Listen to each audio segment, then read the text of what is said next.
Hey guys, welcome back to the channel. This is story about what if Naruto X Booster Gold Justice League Part 1. Before I start, please do support for more amazing content and comments for Part 2. Do consider to subscribe my channel and share my video to your friends and check out the description as well. Let's start the video. It has been 5 years since Itachi fought and defeated Ayumi in a battle for the fate of all of the universes. Together with the help of the team, the Justice League, and his brother Sasuke, he was able to save everyone, or so he thought. After the climax of the battle, Itachi learned that the woman that he is in love with, a young woman named Carson Collins, is a reincarnated child of his mortal enemy, Ayumi Uchiha, just like he is. It was after that revelation that he received 2 prophecies from the Sage of Six Paths. One was that he would need to find 3 young children so that he could save them from despair, and the other was that Carson would one day be despair. Itachi left after that and went on a mission where he eventually found one of the children, Cassandra Cain, and adopted her into his family. Not only is she his daughter, but also his sidekick as he combats crime in Gotham. She fights crime as the violent warrior known as Orphan. As the years have gone by, she has only gotten more efficient in her fighting but also more violent. She was prone to crippling and maiming criminals, whereas Itachi just struck enough fear in them to make them do whatever he wanted. Over the years they have taken on and defeated the likes of Killer Croc, Anarchy, Mr. Freeze, Prometheus, the Riddler, and Joker. When he wasn't fighting crime in Gotham, Itachi was going on missions with his friends on the team. Things had really changed in the last few years with the team.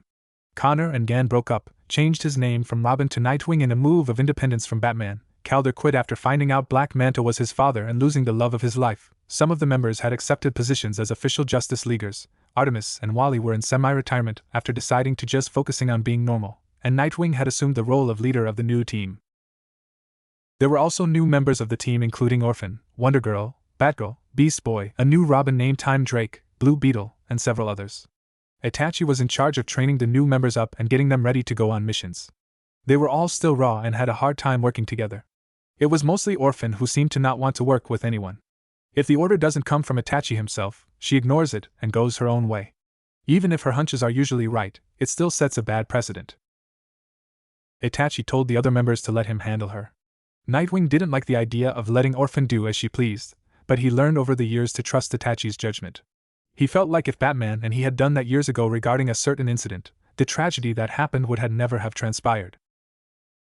Itachi had hoped for her changing after going back to his world a year ago and meeting his niece, Sarada Uchiha. It's hard to believe that she is a daughter of Sasuke, but is another testament of how much his brother had changed. She's nothing like how he or Sasuke were as children, which made him so happy. She truly knew what it meant to have a normal childhood. Itachi has faith that Cassandra will have a normal life too. Speaking of normal lives, Itachi's had improved exponentially since his reunion with Carson. He and Carson moved in together as a couple at the mask shop. Together with Cassandra they have been living as a family. Gan's mental therapy still has been working and Carson still hasn't shown any signs of change happening with her. They still have their ups and downs, like how Itachi doesn't like how Carson tries to shelter Cassandra by encouraging her to stop being a vigilante. Itachi argues that she needs to be orphaned because it's how she can see that change can happen without death. Carson would prefer if both of them stopped going out really. She argues that there are more than enough heroes in the world and even in Gotham, so they shouldn't need to go out. But in truth, Itachi still needs this too. Being the Crow is the only way for him to find the 4-eyed raven child that is still out there. He wouldn't stop until he found the child. He knows she just wants what Artemis and Wally have, but he can't give that to her, not while a life still hangs in the balance. It was also hard for Itachi to do that, knowing that Ayumi Uchiha was still running around free. Itachi and even the rest of the team have all gone out in search of her, pursuing even the most faint of rumors, but each time it all led to nothing but smoke and mirrors. Not even Dr. Fate and Zatanna could locate her using locator spells. It was like she disappeared off the face of the earth. Itachi would not be fooled though. He knew she was still there, and he knew that stopping her at all costs was still his goal. The city had done well in rebuilding itself back up from the war zone that Wrath and Ayumi left it in. The schools were back running again, as were the businesses in both the main city and all of its branched-off subsections. A lot of that was due to the Justice League volunteering in the rebuilding efforts. But in all of the good of Gotham being rebuilt, so too was its criminal underworld. About 2 years ago, an assault on Arkham Asylum by a new iteration of the Suicide Squad resulted in over 60% of its occupants being let out to wreak havoc in the streets. It made the crime rate in Gotham skyrocket. It also led to Joker being set free, and ultimately a death in the family happened as a result of that. Waller swears that she did not okay their mission and that the Task Force X project had been canned years ago. It was someone else that called the villains together. James, Carson's brother, confirmed that story of Waller. The rest of the league dropped the issue save for Batman, Nightwing, and Itachi. It was personal for them. That, along with what Itachi saw when he got accidentally sent into a world where Joker had murdered Superman's wife and child and caused him to turn into an evil dictator that murdered some of his friends and ruled the world with an iron fist, led to him doubting if he could trust the League anymore. It led to Itachi turning down every offer to join the League, opting to stay with his friends on the team. Interestingly enough, so did Nightwing. Together, the three of them put their differences aside, which stemmed from the death in the family, and created a catalog of how to defeat each member of the Justice League and the team should any of them go bad. They even made one for each of themselves. This catalog was called the Agamemnon Contingency. They all hoped that they would never have to use it, but after what Itachi revealed about the alternate world he visited, they couldn't leave anything to chance. Hurry up. If Orphan or Crow get here before we load everything up, they'll blow up our entire operation and cost us all millions. And if I lose millions, you will all lose your heads. Move now! Two-Face yelled as his men quickly finished loading the cash from Gotham City Bank. Or how about you lose the money and just give up? Do that and I will take you back to Arkham without breaking you. They turned to see the Crow crouch on top of a stanchion. They all gulped upon seeing the vigilante, and made sure not to look him in his eyes. Or don't, and get the other half of your face broken. Either way you wind up in Arkham. Now tell me. Shoot him now! They all opened fire on Crow as dropped down and hid in the dark area below. The goons kept firing until their guns ran out of bullets. You two go check it out. I didn't see him leave the area, so he has to be there still. The rest of you fall back behind me. Keep your eyes peeled for any movement coming from the shadows. The Crow rarely fights alone now. Dent warned. The two thugs slowly crept forward until they were just in front of the dark area. They then aimed their guns forward and searched for any signs of the Crow. After a few minutes passed, the two men turned to signal that it was all clear. But that was when they got pulled into the darkness, like how a shark pulls its prey into the deep end of the ocean. From there all anyone heard were two lone gunshots, each man screaming in pain, and the sounds of painful thuds and bones being broken. After that, a figure could be seen walking from the shadows. Two-Face was the first to make it out as he cracked a smirk and brought out his lucky coin. He signaled for his men to train their weapons down so that they wouldn't waste the bullets, if it isn't the little orphan. Don't waste the bullets, boys. Her suit makes her virtually bulletproof. It's a tactic that the moronic duo likes to employ. We see him waste all of our bullets on her, and then get taken out from behind by the bird brain. But it won't happen to us, right? Right, but that's only because it already has. Harvey Dent turned to see that all of his men were already taken out. The Crow was in the middle of a pile of unconscious thugs. Two-Face was beside himself. But how? When did this happen? When I first dropped down. I move fast. So does she, for that fact. So now you have a choice to make. Get put to sleep by me, get hurt by her, or just lay down and give up so we have you taken back to Arkham so that you can get the help you need, Harvey. Itachi offered. Harvey considered his option and was about to put his gun down, but his alter ego took over and took out his lucky coin. How about I let the coin decide? Heads, the Crow loses his head. Tails, and the orphan get hung by hers. Two-Face flipped the coin, ready to act based upon what side the coin landed on. He caught the coin and smirked as he got ready to set the hammer of his gun, but suddenly Harvey Dent took over again and stopped himself. He gave Crow a sorrowful look and was about to ask for help, but it was already too late. In the eyes of Orphan, his first reaction was his choice. Harvey turned to see that Orphan rush over to him, and now had a strong grip on his left hand which held coin in it. He tried to use his revolver to knock her away, but Orphan blocked the attempt before unleashing a series of right crosses and back fists. She then used the hand that still had a grip on his left arm and used it to dislocate his elbow and shoulder, also making him drop his coin. Knowing that his defenses were completely down now that he only had one good arm, Orphan went for the kill by repeatedly punching Harvey in the face until he was knocked to the ground.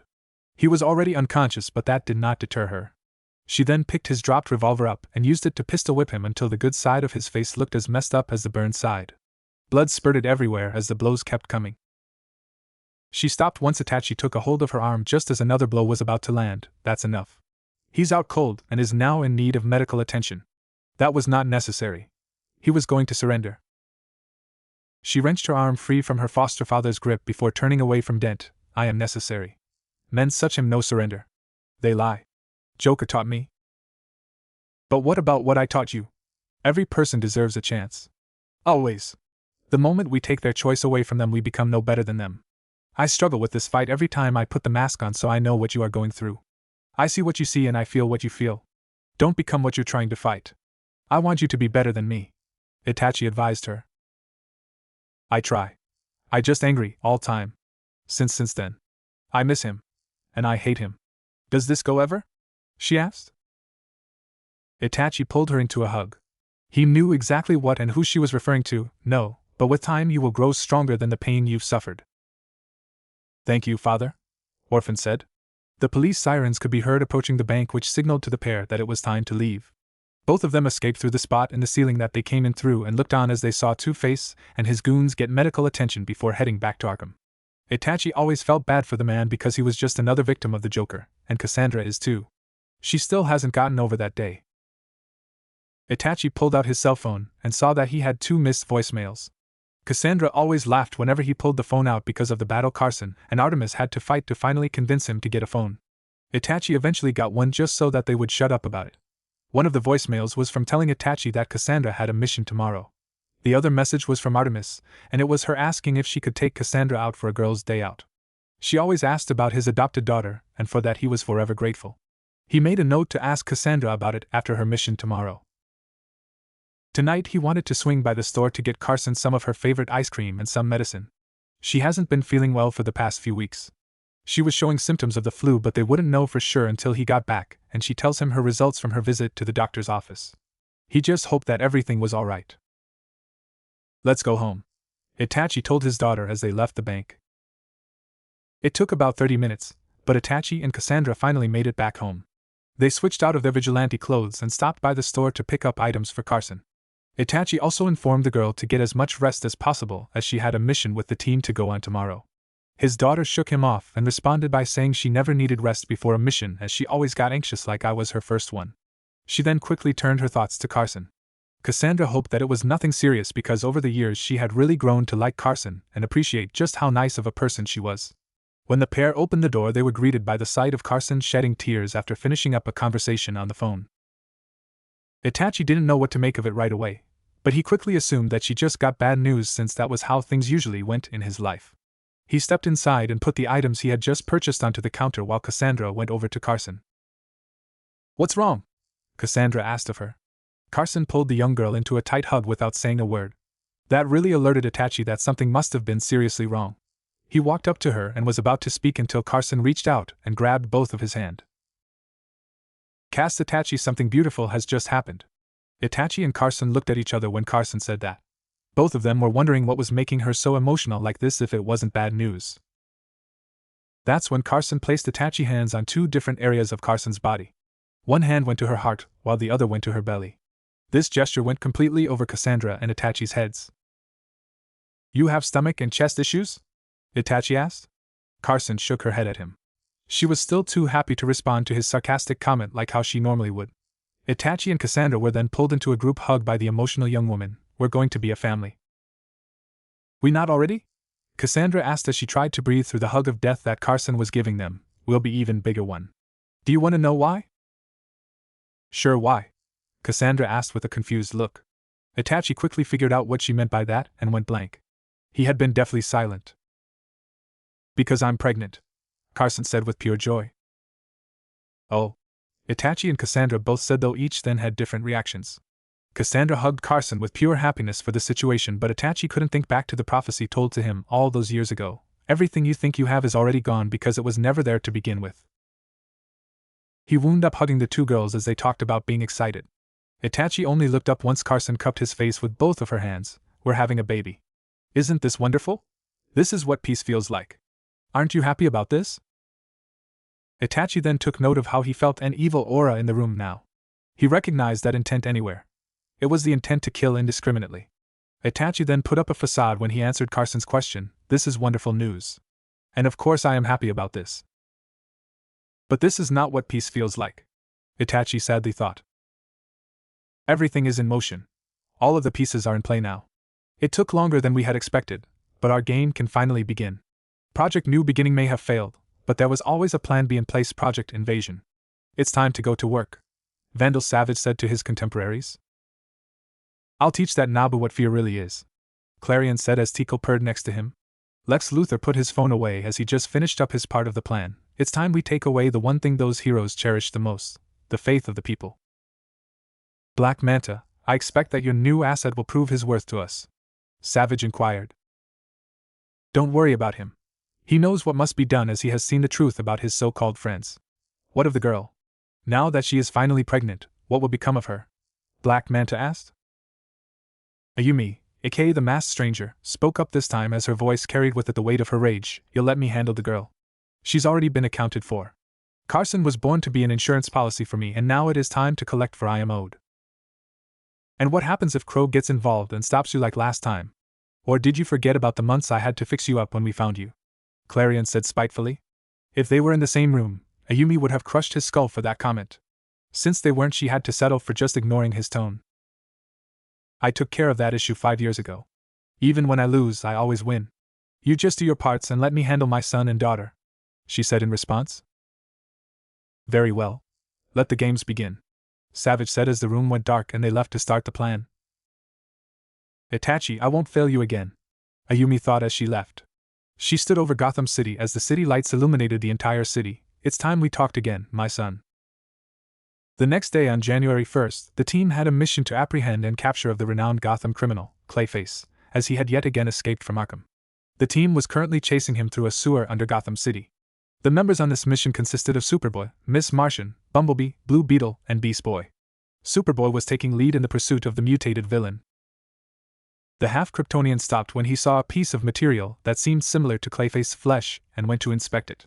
When he did, Clayface used the element of surprise to attack Superboy from the waterline. You always fall for this gag, Clayface gloated. Superboy tried to use his strength to escape Clayface's grasp, but the monster's physiology made it impossible to escape. Ha! Struggle all you want, kid. You'll never break my grip. You're done for. Even a Kryptonian has to breathe. Let him go. They heard Miss Martian before using her powers to free Superboy from Clayface. Superboy then leapt backwards to avoid being trapped again by the villain. As he dodged the villain, Miss Martian sent out a telepathic message to her teammates. Delta Squad, we've flushed the target out of hiding. Converge on our signal. We can play this all day, Missy. Nothing you can do will hurt me, Clayface declared as he shifted the shapes of his hands to deadly spike-covered weapons. That gave Robin the opportunity he needed to sneak behind him and throw a pair of batarangs that started electrocuting Clayface. That attack simply made the villain laugh as he turned to face the sidekick. That don't work on me anymore. You're gonna have to do better than that, he warned. Superboy pulled a capsule device from his pocket as he stared down the villain. I have better right here in my hand. Try this. Clayface roared as he went to attack the clone. Superboy responded by throwing the capsule at the villain's mouth. It was effective and immediate as Clayface started choking and bloating up. The capsule released a compound that attacked the villain's physiology until it left him in an ice-frozen state. It was something Batman developed a while back. Nice work. The distraction went off as planned, Robin.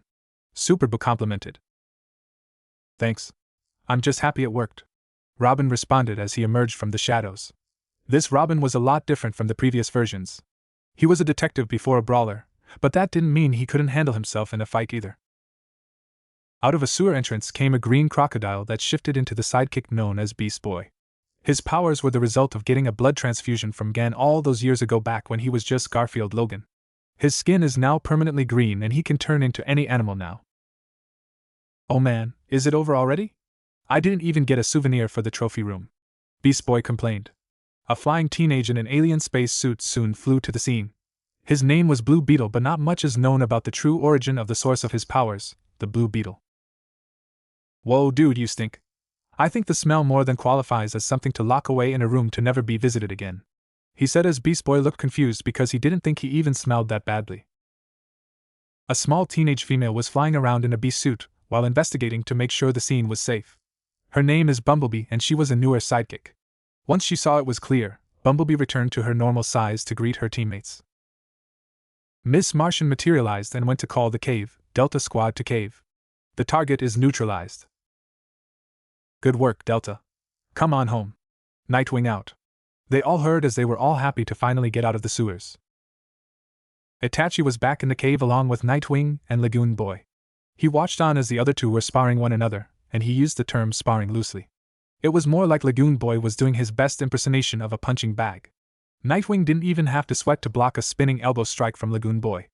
Nightwing stepped to the side at the last moment, and then kicked him square in the ribs as the Atlantean landed hard on the ground. Itachi thought he looked just like what he was, a fish out of water. Neptune's beard. Lagoon Boy shouted as he pounded his fist into the ground in frustration. Nightwing went over to the young sidekick to give him a hand. Lagoon Boy smiled as he took the help. I don't care how many years you trained as Robin and then Nightwing. One of these days you're mine, chum. And then I'll be on to taking out that smug crow over there. I don't doubt you one day beating me, Lagoon Boy, but you beating Itachi isn't something that I see in your future. No one has come close to beating him in all of the years that he has been here. Superba has tried multiple times, but not once has he even gotten past the 6-minute mark.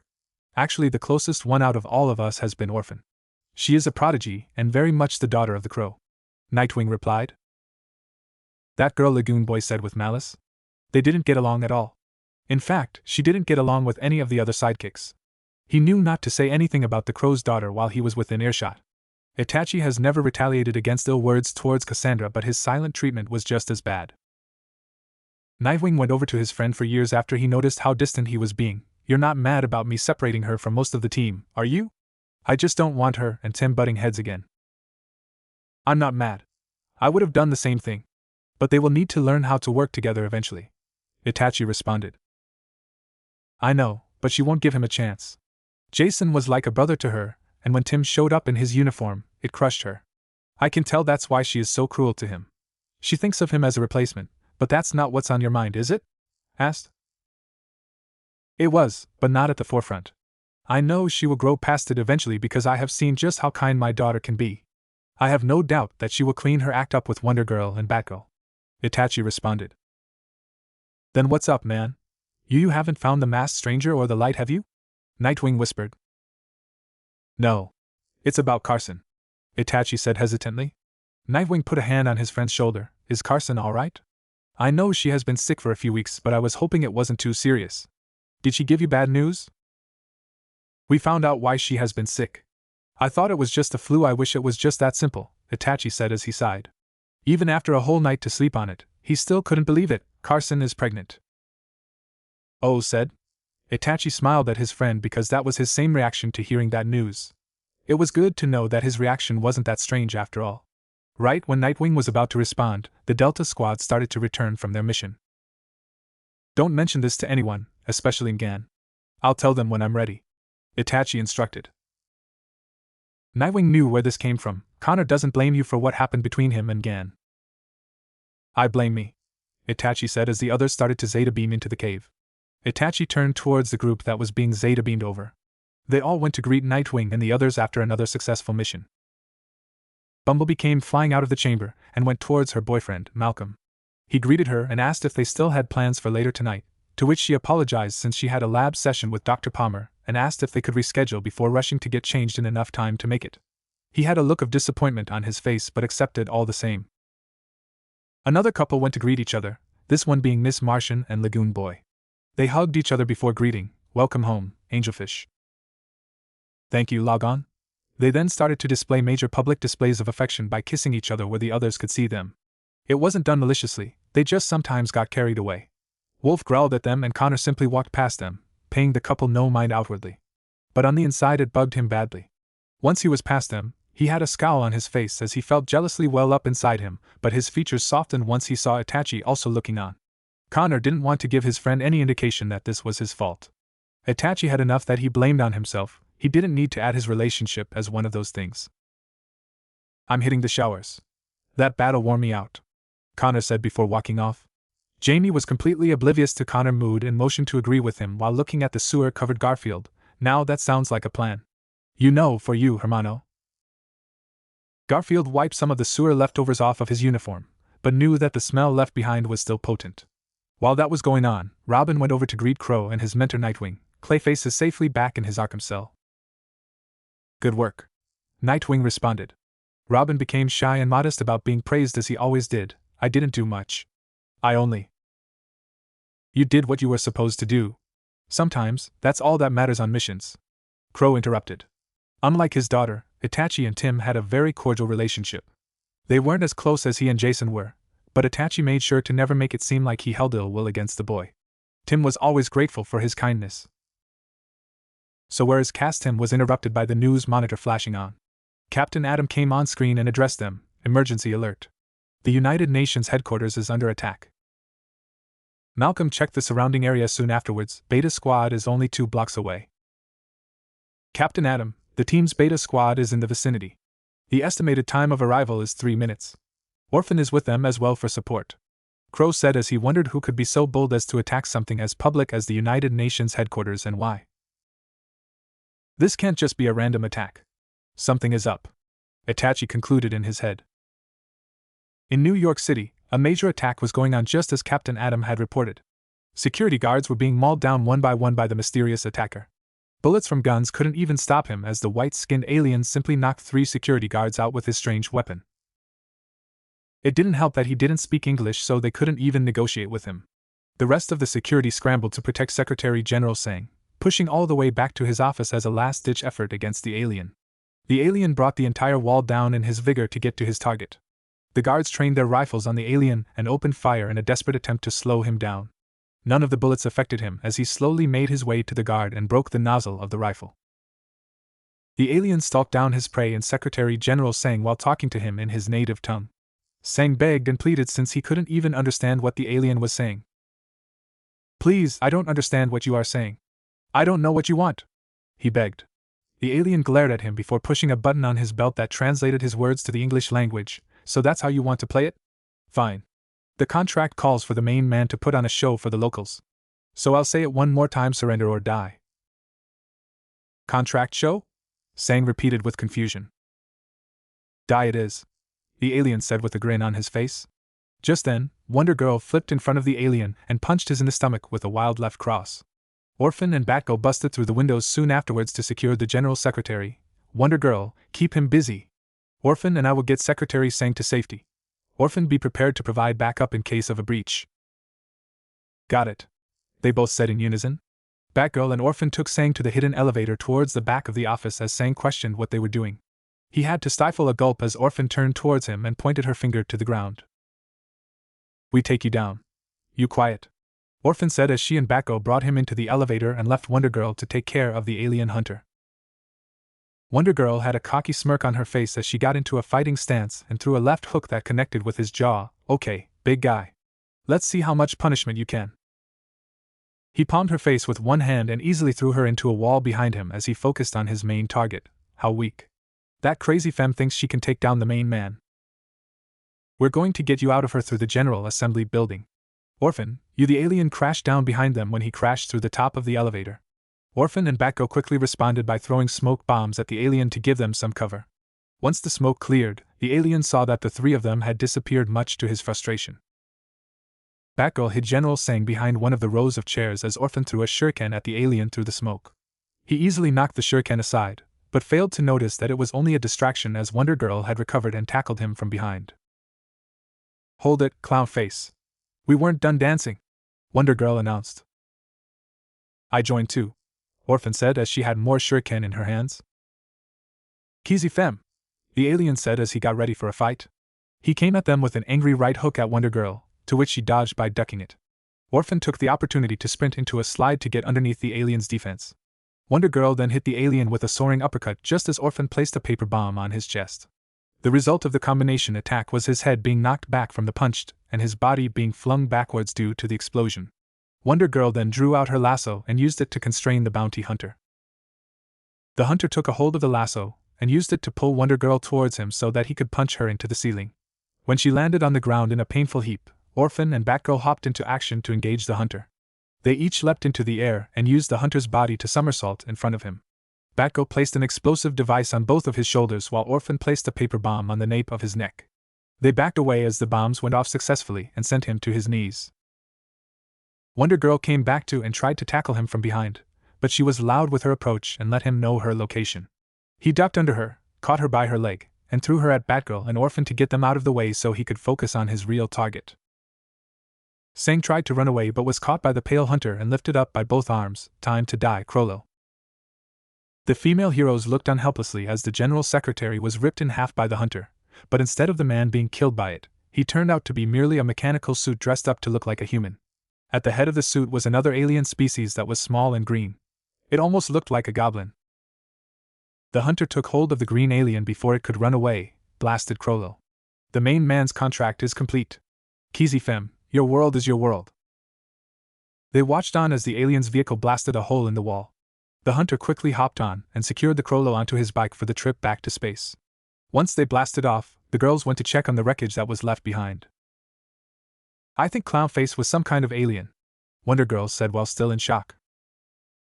"And that's not even the scary part," Batgirl added as she inspected the mechanical robot that the green alien was operating under the ruse of being secretary, saying, "We report, Father and others," Orphan said as she was still trying to understand what had just happened. A news broadcast from New York was being played as the world looked on in shock at what just happened to General Secretary, saying. They saw the video of how the bounty hunter ripped him in half and revealed the green alien had been saying all along. Leading the charge of the reaction was G. Gordon Godfrey, a news reporter who seems personally predisposed to the Justice League.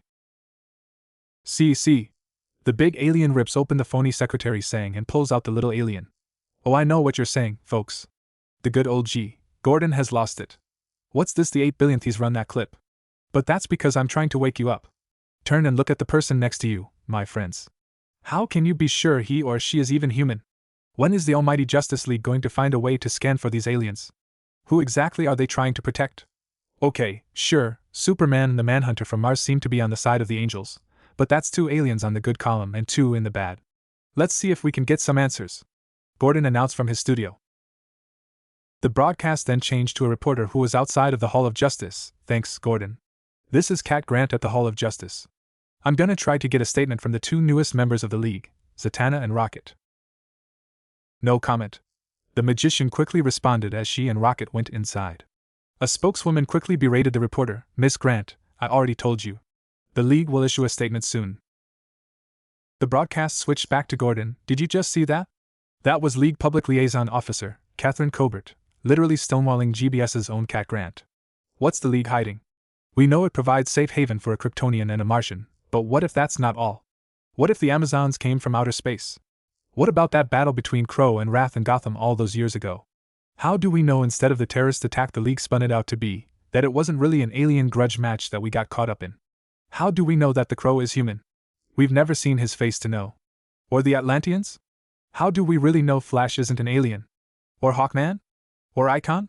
What are they keeping from the real Earthlings like us?" On the Watchtower, members of the Justice League and senior members of the team all converged to discuss what had happened with Sang being revealed to be alien. Zatanna and Rocket had just Zeta beamed to the tower as Green Lantern was briefing the group on the incident. "The big guy is Lobo. He is an intergalactic bounty hunter. He's extremely dangerous, but not likely to return. The little guy is another story.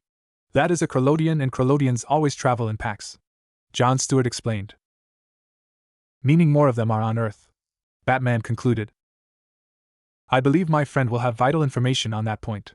Some of you have not met Adam Strange of Star Labs' Ertl Initiative. He is the scientist responsible for maintaining the Zeta beam technology we use for teleportation," Manhunter said as he introduced the scientist.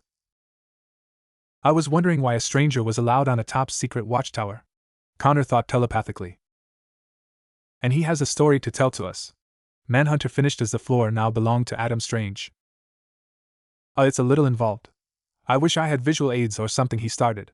Itachi stepped forward and activated his Sharingan, much to the doctor's worry. The other young heroes chuckled at Strange's apprehension, while Itachi shook his head. "I can assist you. Just tell your story and my eyes will provide the visual aid you need." Adam grabbed his head when he felt an odd sensation start, but was assured by the group that this was normal as they were all linked to his vision now. He heard a run-in with Crow could lead to this, but he never expected to be put in a genjutsu personally. He looked around at their normal reactions and took that as his cue to continue. "Okay. I was performing a routine Zeta tube upgrade when something went wrong and I found myself transported halfway across the galaxy to a planet called Ran. There was a scientist there, Sardith. He was conducting his own experiments in enhanced, very enhanced, Zeta beam technology. It took weeks just to establish even basic levels of communication, but Sardith eventually made me understand that some of his Zeta tech had been stolen." The vision ended as the group processed what he had just revealed to them. Green Lantern endorsed the story about Krolodian habits from his own run-ins with them. Turns out their entire culture is built on stolen technology. Sardith detected transmissions between a single location on Ran and multiple locations on Earth. He was attempting to trace those when he accidentally transported me to Ran. He gave me this device. It detects trace Zeta radiation and can pinpoint all the locations where Krolodians have beamed to Earth," the doctor revealed. "Captain Adam took charge after that. I'm ordering a 2-pronged attack. We will stage simultaneous raids on every Krolodian target on Earth while a contingent of Leaguers travels to Rand with Strange to cut the Krolodians off at the source. Strange got nervous at the second part and decided to inform them on information they must not have known. We have a problem with that second prong. Totally unclear on the why, but Earthlings are persona non grata on Rand's corner of the galaxy. And these 6 Leaguers, being Green Lantern, Superman, Batman, Wonder Woman, Martian Manhunter, and Hawkwoman, are wanted criminals. Nightwing thought back to when Vandal Savage took over the Watchtower for a brief period of time a few years back. That must be the missing 16 hours. Agreed. 5 years ago, Vandal Savage and the Light took complete mental control of the entire Justice League. These exact 6 Leaguers went missing for 16 hours. Batman concluded as he saw himself on an intergalactic wanted poster. It never even occurred to us that Savage might have sent us into space. I'll alert Guy. He and Kyle are on OA with the Green Lantern Corps, Stewart informed. Meanwhile, we have 15 other active Leaguers to send to Rand to investigate. Adam decided. Strange figured he was still missing the point as he continued with the bad news by displaying even more wanted posters. You're not getting it. There is a planetary watch alert out for every registered Leaguer, even you. Not all of us are Leaguers. I'll captain a squad to handle the Rand end of things and investigate about what went down during those 16 hours without causing an intergalactic incident, while Nightwing coordinates an assault on the hiding Krolodian bases on Earth. Crow offered. Itachi, what about you-know-who? Well, both of them for that matter. Are you sure you want to leave like this? Nightwing asked. You let me worry about them. This takes precedence. Itachi telepathically said to end the discussion before the others got curious about what it was really about. Do it, Adam said as he gave his approval. As they started walking away, a thought came to Itachi concerning the mission. Connor, I plan on taking you with me to Ran. Don't wear that shirt. It'll cause unnecessary attention to yourself if you wear the insignia of a wanted criminal. And this is coming from someone who used to be a wanted criminal. Zatanna and Rocket went to join their old friends from the original team. You know that thing about you not being Leaguers, you 4 still have an open invitation. I mean, Itachi has had the option since even before we did. We know, Z, Nightwing responded. But we're all pretty happy, Miss Martian added. Where we are, Connor continued. Together as a family. Itachi finished as his thought went back to his family and how it was about to be bigger pretty soon. Back at the cave, Nightwing led a brief to the members of the team about what was about to happen. All hands will be on deck for this. The League and the team will hit all 14 Krolodian Zeta locations simultaneously. Your priorities are to destroy all Zeta tubes or platforms and search for any humans the aliens may have abducted. As always, Mal is Ops Manager, coordinating communication with all squads from the cave. Come on, Alpha Squad, Lagoon Boy said to himself with the hopes of being put on the A Squad. Wonder Girl, you and I are Alpha. Our assignment will be Philadelphia, Nightwing announced. Yes, she whispered to herself. Lagoon groaned at getting looked over. Fine, okay. Give me Beta. Batgirl, Bumblebee, you 2 and Wolf are Beta and your assignment is Vladivostok. He decided, much to Lagoon Boy's disappointment and dread. Disappointment for being looked over again, and dread of knowing who will be teamed with as a result. Robin, Logon, Beetle, and Orphan. You will be Gamma Squad. Prep the bioship because you're heading to New Orleans, he ordered. Beetle and Logon walked away with the Atlantean lamenting about being put on the weakest squad with someone like Orphan. She heard the comment, but ignored it as she went over to her father before he left on his own mission. Robin was talked to by Nightwing before he left as well. Tim, you'll be running Gamma, Nightwing told him. This shocked Robin since Orphan was the most experienced of the group. Me? But I've never led a squad before, and Cassandra, you know her, and I don't get along on missions. That will make this a good opportunity to get your feet wet as a field leader and bridge the gap between you and Cassandra, Nightwing said to pep him up. Because it's Gamma and you're not expecting trouble, or because we're stretched thin and you have no choice? Robin responded with bitterly. Neither. Believe it or not, there was a time when I absolutely distrusted Itachi. I thought he was nothing more than a liar and a dark person, but that was only because I didn't know him like how I thought I did. Now we're as close as brothers. That never would have happened if Canary decided to stop putting us on missions together, or if he and I just avoided each other like diseases. We went on missions, fought together, talked together, and worked it out. If we can do it through all of our issues, then my adoptive little brother and his adoptive daughter can do it too. So just don't die, okay? And no unnecessary risks to the squad. That is an order, Nightwing answered with conviction. Robin nodded with respect as Orphan made it to her father before he left. Why him with me? That you? Yes, it was my idea. You and the others are going to have to learn how to work past your differences if this team is going to do anything worthwhile. You have to learn to listen to people that aren't myself, or the original team. You can't do everything alone. Trust me, I tried and I failed. Tim is a good kid and wants to work with you. All I ask is that you give him a fair chance. Itachi answered as he finished counting his tool belt. And others? Hate me because I better them, Cassandra said bitterly. They don't hate you, Cassandra. They don't even know you. When I first joined the team, I dealt with the same thing. When my past was discovered by the group, some of them refused to trust me. It was only through perseverance that we were able to overcome our differences and become like a family. You're like me. You're not good with words, so you'll never be able to tell them about the best parts of yourself no matter how hard you try. Even though you don't have my eyes or my blood, you have my name as an Uchiha. I know that you will find a way to show them the great hero you are meant to be. I've seen it for myself. You'll do fine, Itachi said as he signaled for her to come closer to him like how he does with Carson and Sasuke. She did and inevitably got poked in the forehead, just as she always likes it. I won't disappoint, father. Come back safe. I will. Just don't go overboard. Lagoon Boy has an inferiority complex and Blue Beetle isn't yet confident in himself as a hero. Robin will lean on you on this mission. Be a friend to him and help this mission succeed. And just so you know, if this was the safest route, there's no way I'd have sent you to this squad, so stay prepared. Itachi instructed her. Yes, father. I protect comrades, she promised. He smiled at that. Watch over Carson until I return. She will be mad at me for leaving in lieu of the news from last night, but give her my regards and a hug for me. She enjoys yours more than mine. She nodded before going to Connor and Gan, whom she considered one of her aunts and uncles. Good luck. Not let you down. Good luck to you too, Cass, Connor said as he patted Cassandra on the head. We'll keep your father safe and make sure he doesn't do anything reckless either, Gan added with a nod and a wink. Cassandra smiled and nodded before going back over to her squad to prepare for the mission. Itachi put his crow mask back on and turned back to address his squad of Miss Martian, Superboy, and Beast Boy. Let's go. We have a job to do, Crow ordered as they left for the Zeta Chamber. The bioship was in stealth mode as they flew to New Orleans to conduct their raid on the Krolodian base. They used their scanner and deduced that the Zeta Chamber was located in the toolshed that was in the middle of a junkyard they were flying over. A toolshed? There's barely enough room for one Zeta tube in there. I knew we got the soft gig, Lagoon Boy lamented. And yet, I'm strangely okay with that. Hey, yes I am. Yes I am. Yes I am, Beetle said as he argued with his alien artifact. Everything not always as seems. We be prepared, Orphan said as she scouted the area much to the eye roll of Lagoon Boy. Robin took heed of her words before reporting in. Robin to cave. We're in position. Acknowledged, Team Gamma. All team squads and Justice League units are in place and ready. Go time, Malcolm responded. The four of them jumped from the ship after that and landed in the junkyard for a more hands-on approach. Robin gave the signal to Blue Beetle and had him blast the shed away with his sonic cannon. Lagoon Boy went to investigate soon afterwards. Congratulations, Blue.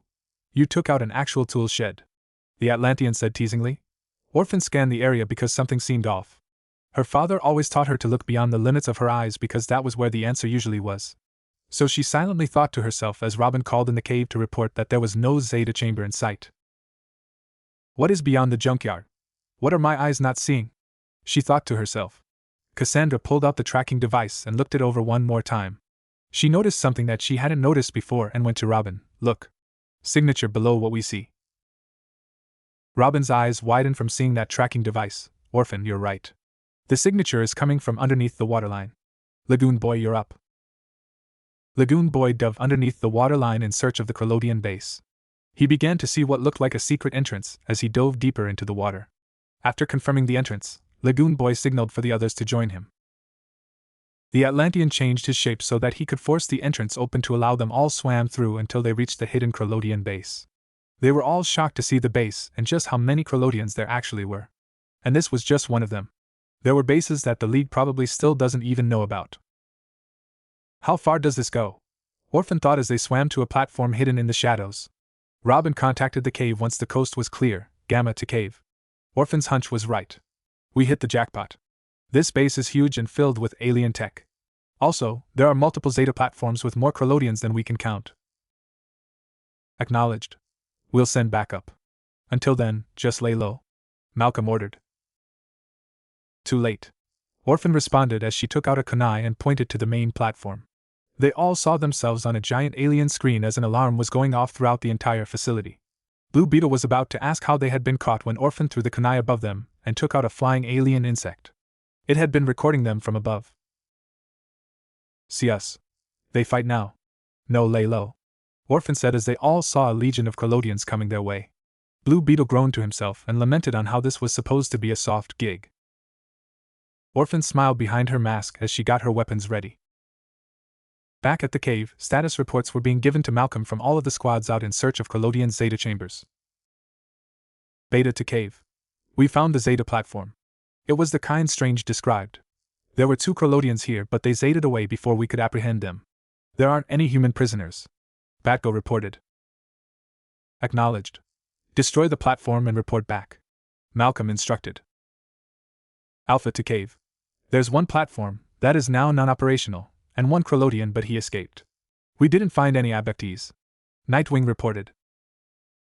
Leaguers are getting the same results, and so did Beta. Malcolm informed. Nightwing asked about the status of Gamma and caused Malcolm to hesitate before giving a response to the former sidekick, yeah, about them. Robin surveyed the frenzy of Collodians heading their way and quickly came up with a formation that he thought would best combat them. Everyone, form up. Blue, you have our 6 with your cannons. Orphan, you and I will take up the vanguard to take out as many of them as possible. Lagoon Boy, you'll clean up any stragglers that get past me and Orphan. We can't afford to go it alone. We need to work together and as a team. Can I depend on all of you? I will follow you, Orphan said as she thought about her father imploring her to give the boy a fair chance. The others concurred. They all leapt into action after that. Robin brought out his staff to strike down the first wave of Collodians. Orphan opted to use her bare hands. She kicked of the alien into the water with a front kick, delivered a powerful uppercut to another one that sent it airborne and knocked it out cold, and picked a third one up by its head and slammed it into the ground before delivering several thunderous blows to its head. She caught 2 of them attempting to slip past her and threw shuriken towards their direction. She only managed to hit one of them though as the other kept making its way towards Logon. Lagoon Boy, one your way! She hollered. The Atlantean transformed into his muscular form before going wild and crushing any Collodian he could get his hands on. For every 1 Collodian they took down, 3 more rushed in its place. Robin had to even use the power amplifier on his staff to give him more of an edge as he sent currents of electricity to every alien he took out. Robin swung his staff and hit 3 Collodians at once, knocking one of them airborne. Orphan saw this and used Robin's shoulder as a leapfrog to meet the alien in the air to kick it back to the ground. As she was still in freefall, she saw 3 more aliens sprint at Robin and threw kunai with paper bombs at them. That, combined with the explosive bombs Robin threw, blew all of them into the nearby water.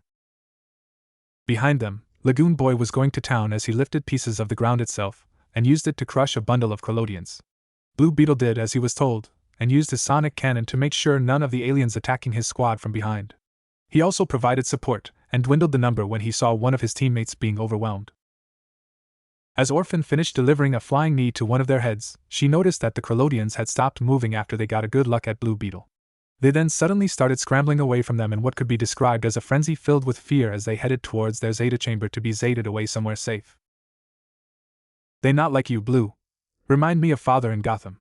Orphan called out. Even Lagoon Boy noticed, yeah, she's right. They really don't like you. I'm a little jealous. Hey, get off. Wait, he said what? Beetle asked in response.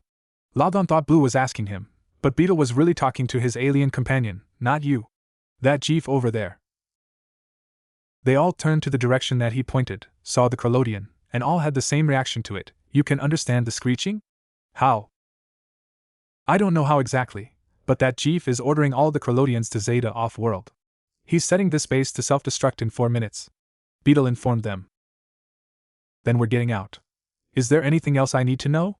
Robin asked as he heard the bone of a Collodian break after it got hit by his staff. The only other thing he mentioned was about sacrificing the playthings below. Beetle revealed.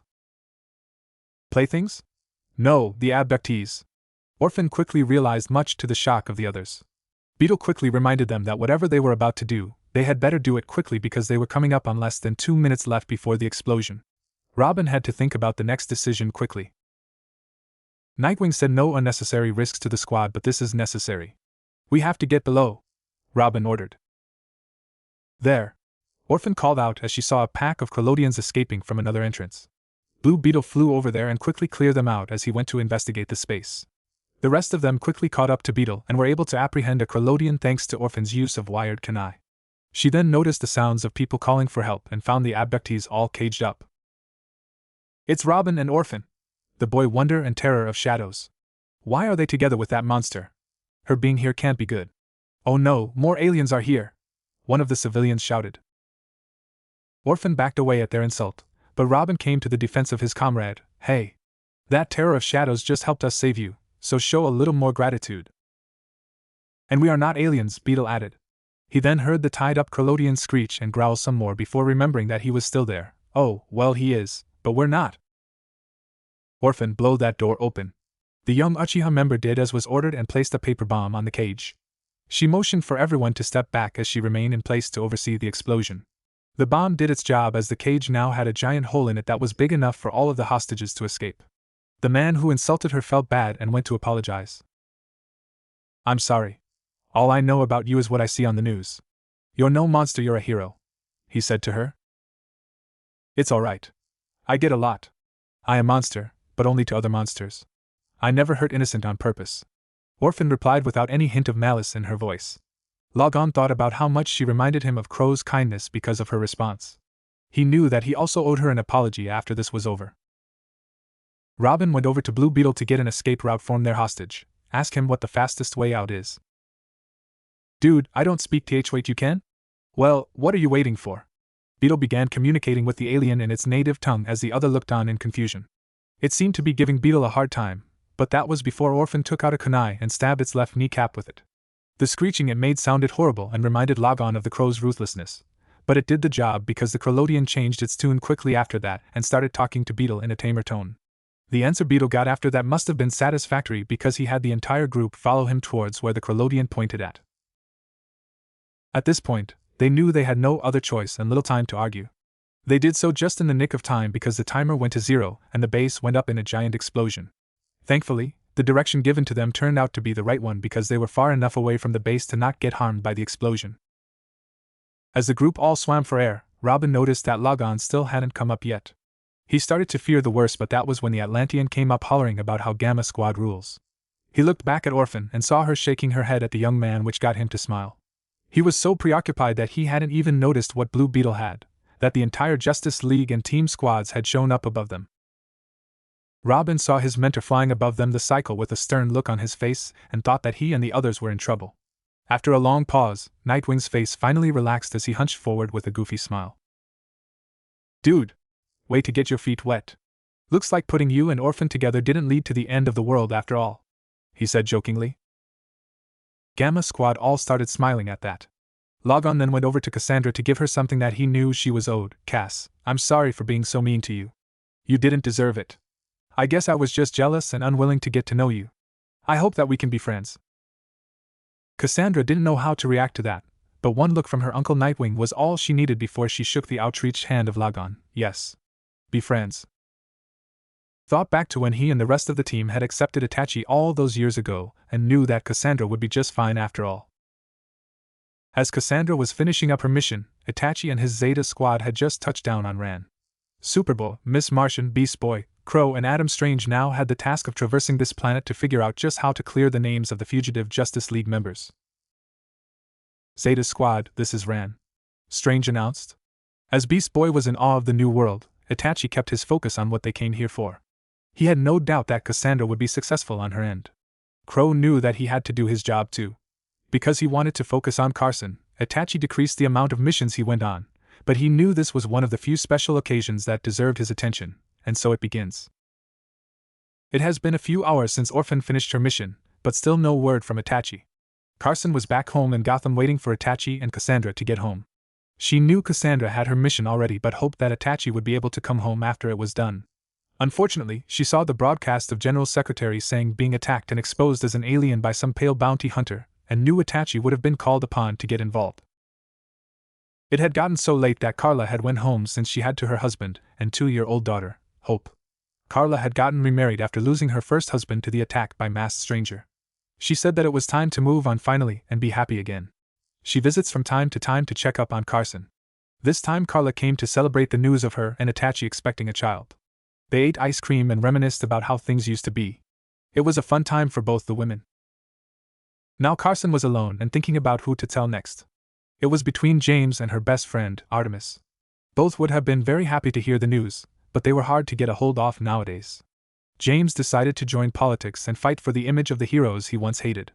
Itachi truly changed his mind about them and made him want to fight for all of the heroes on Earth to get a fair chance before judgment, so that the mistake of wrath could never be repeated again. Artemis was living the retired life in Palo Alto with her partner in Wally West. They just wanted to be a normal couple. James is my brother and would be thrilled to be an uncle, but Artemis has been rooting for us since before we became a couple. Ugh, why is this so frustrating? I'll just tell Artemis first. Yeah, she'll definitely be thrilled about the news and Itachi wouldn't mind since she is his best friend too. Carson reasoned with herself. Carson brought out her cell phone and went to select her friend on the caller ID when she heard a knock on her door. She thought it was odd since it was 2 in the morning but went to answer it, thinking it had to have been Carla forgetting something again. She got the shock of her life when she answered the door to see that it wasn't Carla at the door. It was the last person she had been expecting at the door. Ayumi Uchiha. Why, what are you doing here? Carson asked as she backed away. Ayumi gave the girl a warm smile as she closed the door behind her and locked it. It's been too long since I last saw you. I wanted to check and see how you were doing. That's not a problem, is it? Carson didn't know how to answer. Her hand instinctively went to her stomach as her mind was going crazy thinking about why Itachi's mortal enemy would be here in her home. She felt the air around get so cold that she started to shiver. Ayumi noticed Carson's hand moving to her stomach and cocked her head to the side. You're preg. She didn't get to finish her sentence because a figure crashed through the window next to them. Ayumi turned to see that the identity of the figure was the vigilante sidekick of Crow, Orphan. Orphan wasted no time in acting as she grabbed a kunai and quickly sprinted towards Ayumi with the intent of stabbing her through the jugular. Her father had told her about a woman he said he never wanted her to meet. Itachi instructed her that if she were to ever cross paths with a woman named Ayumi Uchiha, she was to get Carson to safety and run away. Ayumi was the only person Itachi ever had given her strict orders to never fight. She was on the rooftop across from their building listening in on them when she heard Carson say the woman's name. That was all Orphan needed to hear to have her crashing through the window with the intent of getting Carson to safety. Because of how they were positioned, running away wasn't an option. She'd have to cause a diversion and hope that Carson would know enough to run away. Cassandra didn't care what happened to herself, but she refused to let any harm come to Carson or her new future sibling. Die! She yelled as she rushed in. Ayumi activated her red Chidori and held her hand out as she waited for the girl to come. Cassandra saw this and had her free hand ready with another weapon as this had become a game of who stops first. It was obvious that neither side intends to back down. Stop! Cassandra and Ayumi all of a sudden found their progress halted by a third party. Cassandra was in shock that her blade was caught, not by Ayumi, but by Carson. To add to her shock, she also saw that Carson had blocked Ayumi's Chidori with her other hand as she was now between the two of them. How did you? Cassandra started. She looked and saw Carson's hand was cut from how she grabbed the kunai, and immediately let go of it. While Cassandra was shocked by the move, Ayumi stood there smiling like a proud parent. I see your training is coming better than I expected. You used to not be able to act so decisively.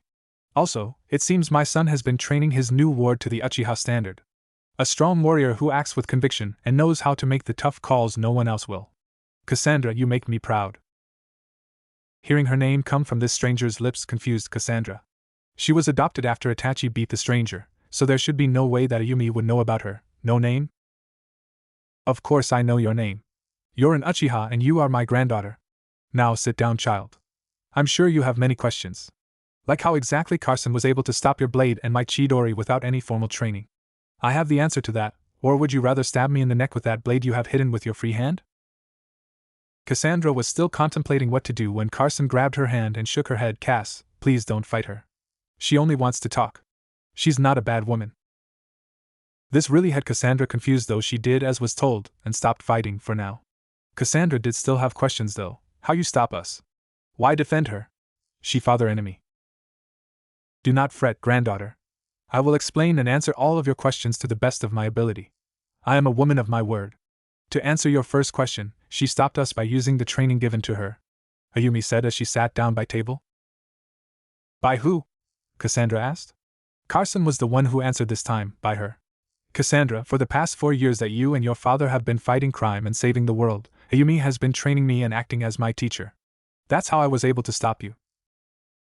This left Cassandra speechless. She didn't know how she nor her father had noticed this was going on.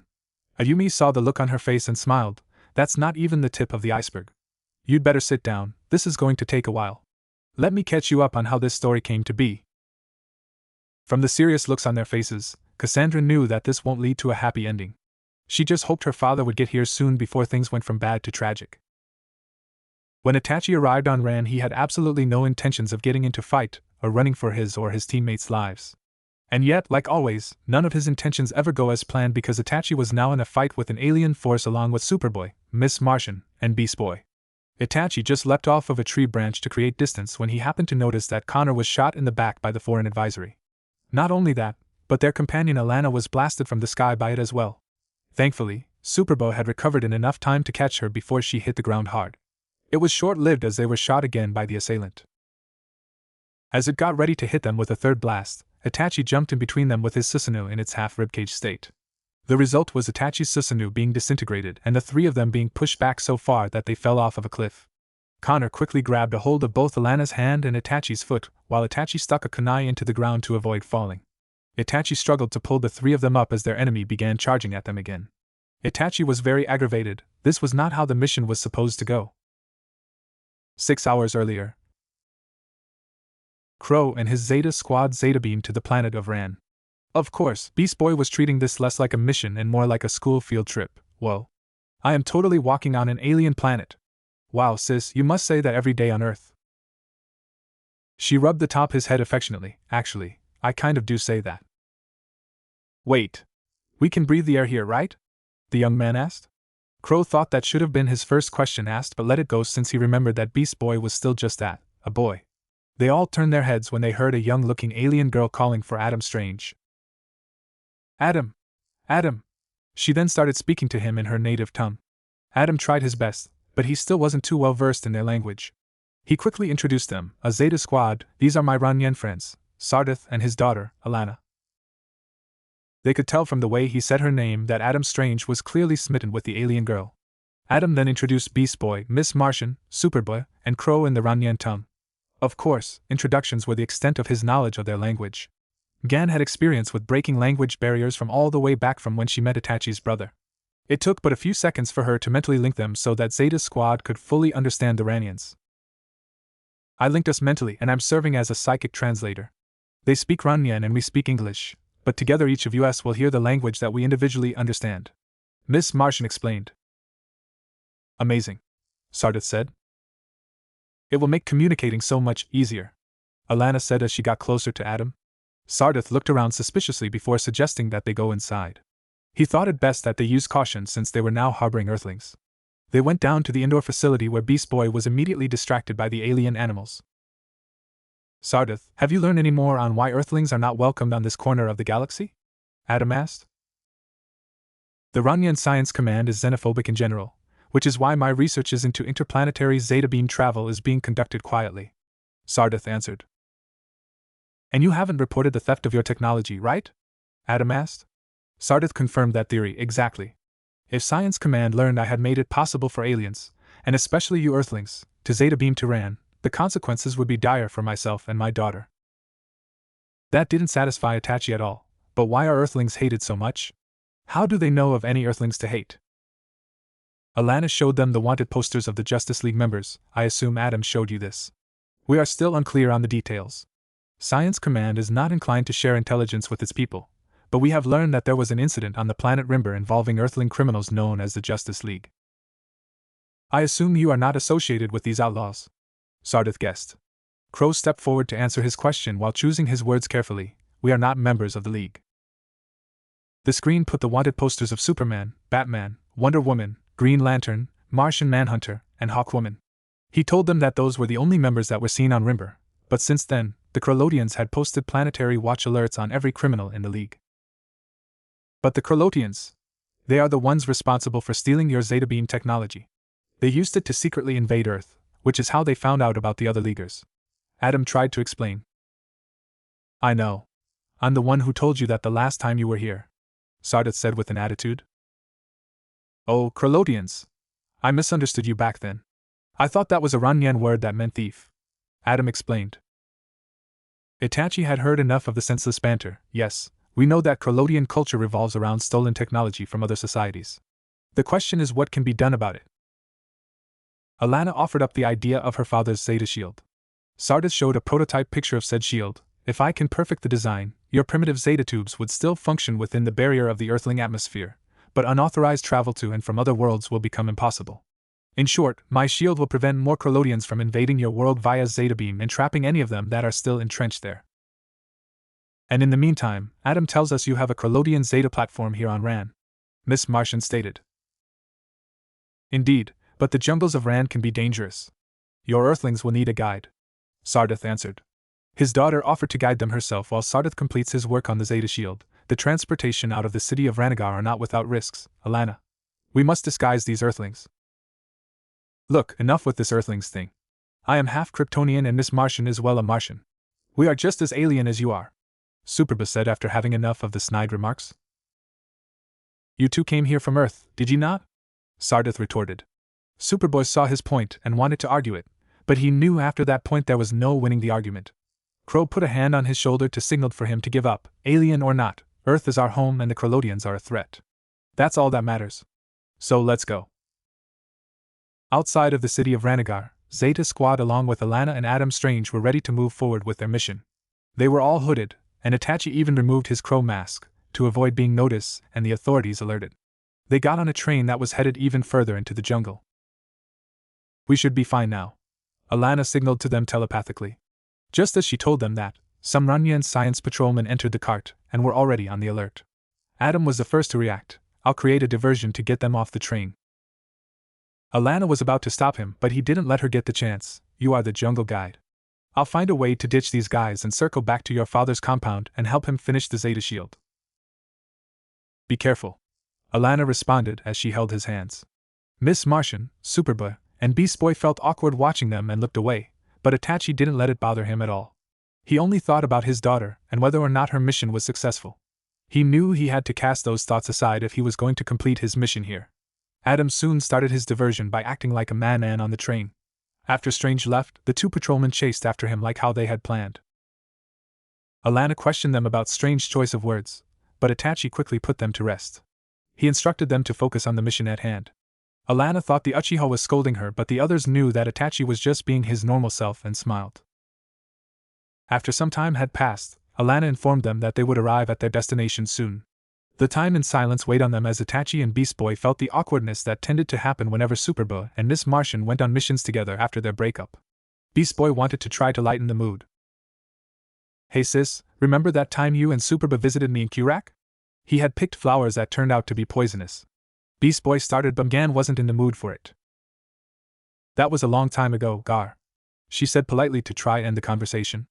Alana looked at Itachi with a raised brow as he simply stared ahead. Beast Boy wasn't one to give up though, noted, but I'm sure you remember Superba. Itachi did not like the unnecessary tension this was creating and tried to end it. If the conversation isn't about anything concerning our mission, shut it down. We need to focus, not reopen old wounds. Yeah, says the one who opened them in the first place. I'm only trying to fix what you broke in the first place. Beast Boy responded bitterly. Gan and Connor looked at Garfield in shock from what he said, with Gan even scolding Garfield for his inappropriate comment. Itachi merely ignored him for he knew where his content stemmed from. Superba decided to put the focus back on the mission before this got even more personal. How much farther are we, Alana? We're close enough now, she responded. Superba then kicked the train door open to let her leave first as Zeta Squad followed suit. They all landed in an unoccupied space in the jungle safely. Alana signaled for them to follow her, as she used her tracker to locate the Krolodian base. As they followed, the group put their disguises away and went back to their mission gear. Beast Boy caught sight of a strange alien flower and became amazed by it. Whoa, now that is some prime alien souvenir material. As the young changeling went to grab it, Alana called for him to stop, but he was already too far ahead of them for her to reach. Luckily, Itachi used his universal pull technique to draw him back before Beast Boy could make contact. It was a good thing Itachi did because it wasn't a flower that Beast Boy was heading towards. The Uchiha threw a spare shuriken into at the flower and watched it get sucked into the surrounding sand and be incinerated from fire that shot out of it. His weapons were specially made to take heat, which is how he can use his fire jutsu with it, so anything hot enough to burn his metal would be fatal to humans. That is a blue sandbog. It's very dangerous. Basically, if it looks pretty, Be safe and don't touch it. Alana warned as Beast Boy also felt the piercing stare coming from Itachi. Beast Boy nodded nervously as this fun planet didn't seem as fun anymore. The group arrived outside of the Krolodian base shortly afterwards. Alana was astounded by how much bigger it was than she had first anticipated. It made Itachi wonder how something this big could be built without this plant's science command knowing about it. He felt it should be investigated further. Miss Martian, go in and scout the place out. Contact us when you get a rendezvous location for us. Crow ordered. She nodded before disappearing and flying over to scout the Krolodian base. As she flew inside, she got a good look at the layout and just how many Krolodians were occupying the base. They all seemed to be hard at work on something, so they didn't even think to look for intruders. She found an access point towards the roof of the base and opened it for her squad mates before letting them know, I found your entrance. They all either leapt or flew up to the roof and met Miss Martian at the entrance. Once she gave the all clear for them to enter, they all dropped down and infiltrated the Krolodian base. They hid behind a pillar as Itachi scoped the terrain out with his Sharingan. There used to be 6 data platforms here. Interesting. Crow noted. Used to be? Alana asked. Superba agreed with what Crow said as he opened his bag to reveal explosive devices. Yeah, because we're about to take them all down. These are small charge explosives. We don't want them to know we're the ones that did it, so we have to use these. The devices have a 3-minute timer to allow us to escape. They'd recognize the giant fireball crashing down on them out of nowhere, but with these, we'll be able to disable the Zeta platforms without causing a big mishap. Miss Martian levitated the devices out of the bag and into her and Beast's hands. Beast Boy and I will set the charges to each platform. The rest of you just hang back and wait for us to return. Crow, make sure we aren't spotted. Crow nodded before the green pair left to set each of the charges. The plan went off without a hitch as all of the devices were planted. Beast Boy was about to suggest they leave when an alarm could be heard throughout the base. Itachi told them to wait where they were as he checked out what was going on. An antenna rose from the ground and went straight through the roof access point they entered through. They were now locked inside without any subtle way to exit the base. And to make things worse, even more Krolodians were Zeta beaming to the base. The new arrivals all looked pretty angry from how they were communicating with the Ran Krolodians, and that was seen without them even knowing what they were saying to each other. Itachi knew he had to think fast. New plan. When the platforms blow, we'll use the chaos to charge towards the front door. I'll cover you all. No point in holding back now. One of the explosive went off quicker than expected and took out the platform it was attached to. Not only that, but the other platforms went off as part of a chain reaction. Beast Boy was still near the platforms and got caught in one of the explosions. Miss Martian checked to see if he was alright. Beast Boy. Gar, are you alright? She asked in a panicked state. Yeah, I'm good. Let's go. He responded before transforming into an ape to make his way out. The others followed suit as Beast Boy cleared the path. Once they made it to the door, Itachi secured their escape by blowing it open with his fireball jutsu. As they escaped, the angry Krolodians decided to retaliate against them. Where did all of those Krolodians come from? Alana asked. From Earth, I'd guess. Our teammates went on a mission to raid all of their Earth bases around the same time we left here. Them showing up must mean that the others were successful. Itachi answered. Can't you just translate their thoughts just to make sure? Beast Boy asked Miss Martian. She shook her head. Their minds are too alien. It would take hours, maybe even days, to learn their language psychically. And I definitely couldn't do it without them noticing. It probably would be the same for Crow and his Sharingan. We don't know if they have a means of telepathically communicating too, so we can't risk it. Noted. Beast Boy responded, astounded at how much information his older teammates process in just a short amount of time. He knew that was from years of experience that they had from going on missions together. Superbuzz stopped and focused his hearing on large footsteps that were coming from a distance, and quickly approaching. They're following us. Or at least something is. And whatever it is, it's big. He used his X-ray vision to see a large mechanical spider coming after them that had one of the Krolodians operating it. Itachi saw it too and ordered everyone to start running. Before he knew what had happened, Itachi was hanging off of a cliff with 2 people clinging to him. It was both a bad situation to find himself in and one that he figured shouldn't be too much of an issue getting out of. I wonder if Orphan had to fight something like this on Earth, he thought. Itachi gave a nod to Superbowl from his hanging spot and signaled for the Kryptonian to drop down below. Crow then placed a paper bomb on the ledge before following suit. The mecha spider stepped on the paper bomb and was blown off of the cliff. It gave him, Superba, and Alana enough time to duck into a nearby cave and hid from the machine. But as fate would have it, the explosion didn't put a dent into the mecha spider. It was also even revealed that there was a second mecha spider in pursuit of them. Alana wondered why they weren't fighting them. Crow, you can easily dispatch of them. Why are we hiding? She asked. The point of this mission was to get answers, not start another international incident. I need to confirm a hunch before I can make a strong move against them. It will help in clearing the name of the Justice League if I am right. Just relax for now. We'll move again when the coast is clear. During all of the action, I summoned a crow of mine to provide cover for us. It'll let me know when we can move again. Itachi answered. Superb Crow Alana, are you Miss Martian started? We're safe for now. What of you and Beast Boy? Superba responded. Miss Martian looked down from her hiding spot as the mecha spiders went past her and Beast Boy. Yes, we lost them too. Now can we blow this popsicle stand? The changeling asked. Itachi shot that down quickly as he did with Alana. We stay put and wait. Missions aren't always about explosions and action. Sometimes patience is key. Let the patrols pass, then we regroup with Strange and Alana's father to decide how to best handle this Collodian base. Connor had one more thing to add to that. Gan, please be careful. You too, Connor. She responded. Alana thought that since they'd be here a while, she could get to the bottom of something that was on her mind since the train ride. So, how long were you and she together? Both Connor and Itachi stiffened at that. It was a very sore point in their past, all my life. Do you want to talk about it? Both of you. I can tell that you had something to do with it, Itachi. Just watching how you reacted to my question to Connor gave that away. She added. Itachi took his mask off to show his face as he and Connor gave each other knowing looks. Itachi simply looked down as Connor aggressively responded by saying now.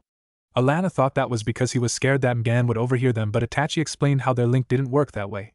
She could translate with just a whim, but she doesn't focus on what they say out loud. Well then, talk. I live light years away, so neither of you will ever see me again. It makes me the perfect confidant. Trust me, if I see the tension between you three, others have too, she said as she encouraged the dialogue.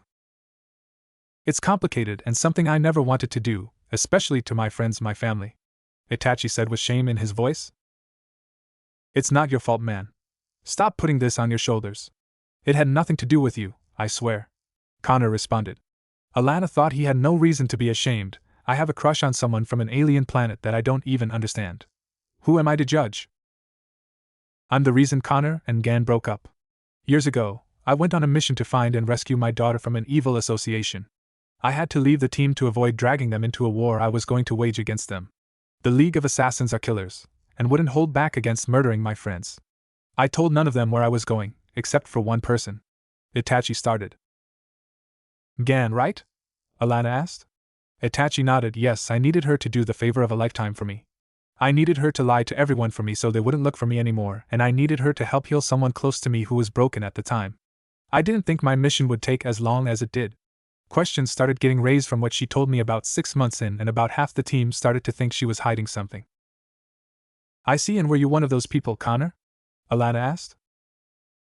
No, I never doubted her word that she didn't know what happened to or where Itachi was. I never thought that she was capable of lying to all of our faces like that. I don't know how Itachi did, Connor said with frustration. Because she had been doing it even since you've known her, when she was hiding her true form due to fear of rejection. I knew she was the only one who could keep up the lie. You all didn't deserve to worry about me or wonder if I was okay, Itachi answered. But we did, man, we did.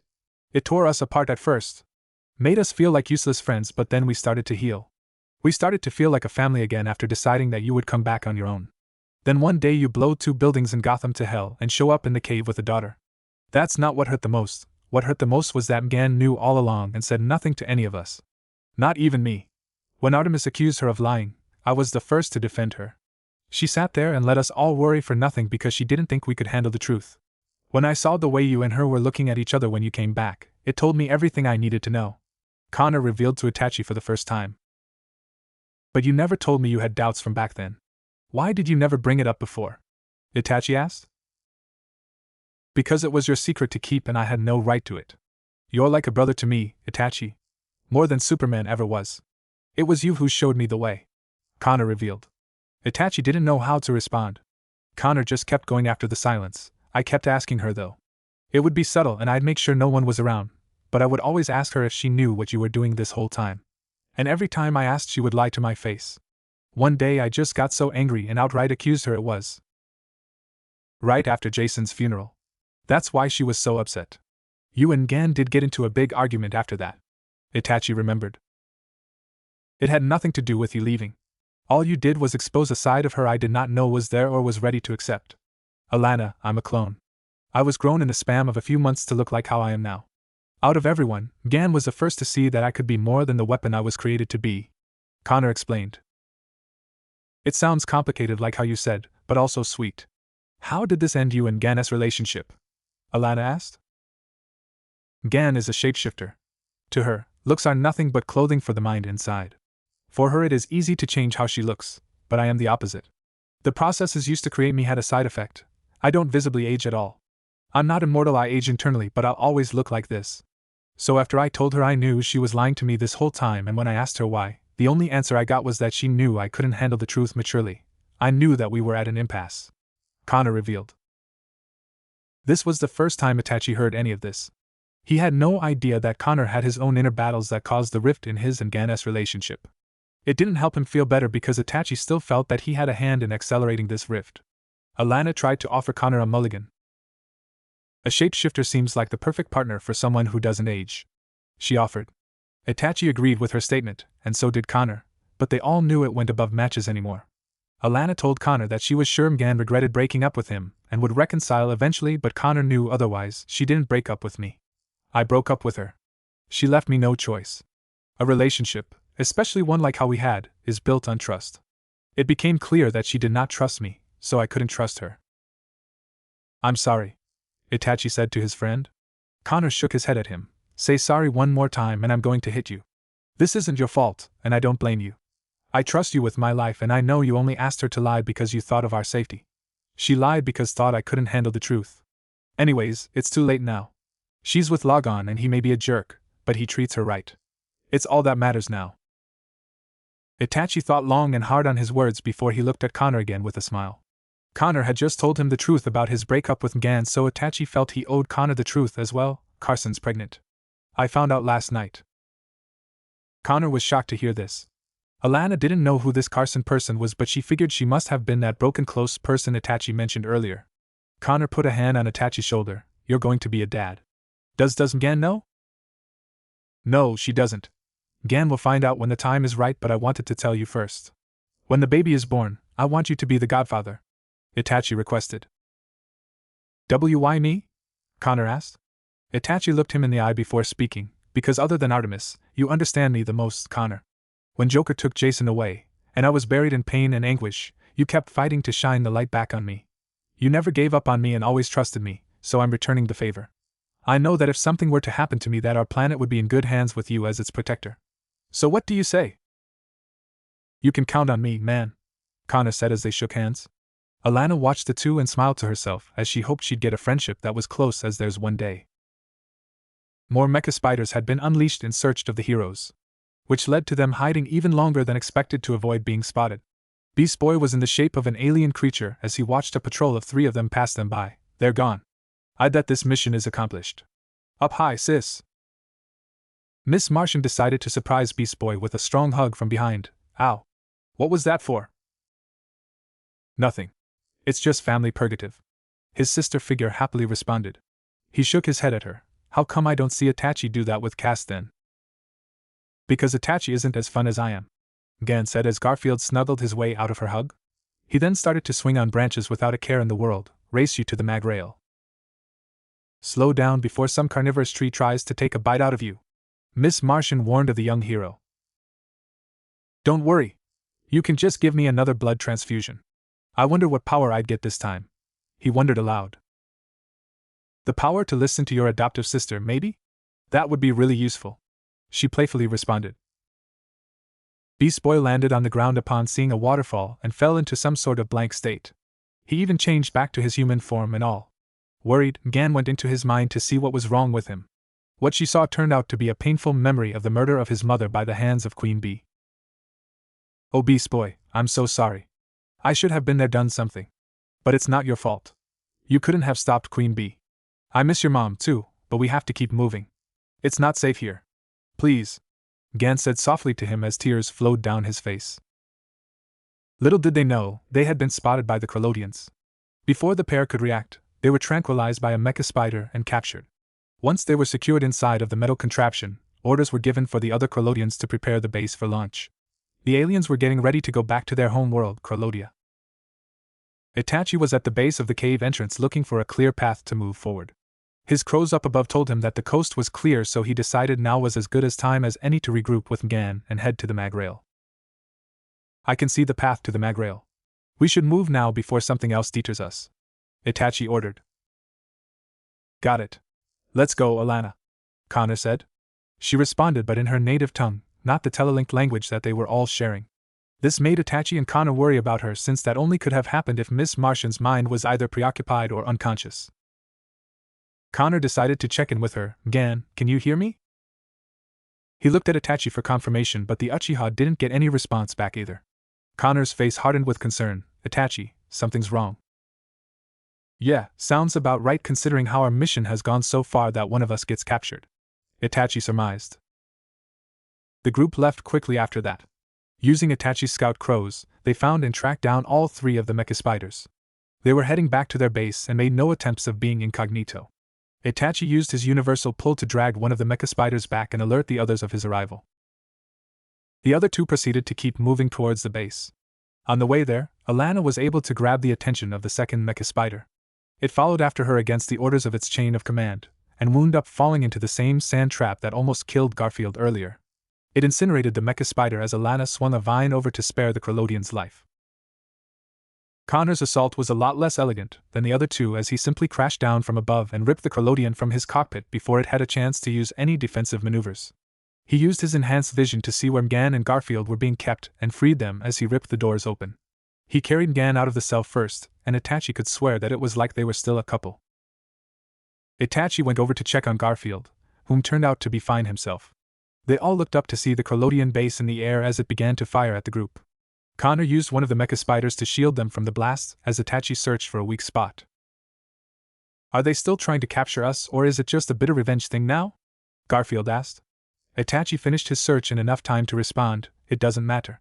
Either way, we must disparage them before innocent lives get caught up in this. Alana, take care of Gan. Garfield, Connor and I are going to end this. The guys got ready to go on the offensive. Superboy tossed Beast Boy into the air as the young hero turned into a green gorilla and thrashed one of the base's blasters and infiltrated the base. Superboy was next as leapt into the air with reckless abandon to take out the second blaster and enter the ship. Crow was last as he summoned his perfect Susanoo and flew right towards the ship. It utterly demolished whatever was left of the ship's defenses and damaged any chance of the base being able to travel. It didn't stop there as he dismounted his Susanoo and immediately started setting fire to anything still resisting with his Amaterasu. Beast Boy helped as he tore apart any and all of the spare mecha spiders to lower any chance of retaliation, which garnered high praise from Superboy. Kid, you may change my opinions about Monkey yet? Crow, let's tear it apart, he shouted in approval. Itachi looked over at his Susanoo, who was about chest deep inside of the ship, and gave it its next order, bring it down, now. It roared in activation before burrowing deeper inside the ship and destroying everything in its path with ruthless aggression.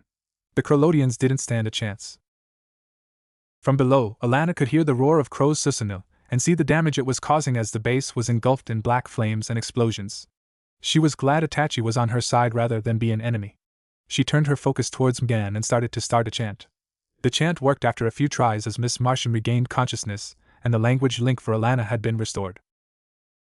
Gan stood up in confusion as she asked what happened to her. Alana explained how she and Beast Boy got captured by the Krolodians. Itachi tracked them down and together, they all were able to rescue them. They both then heard screeching and saw that the three Krolodians that had captured them earlier were trying to flag down their ship. Miss Martian used her powers to bring one of them over and invaded its mind.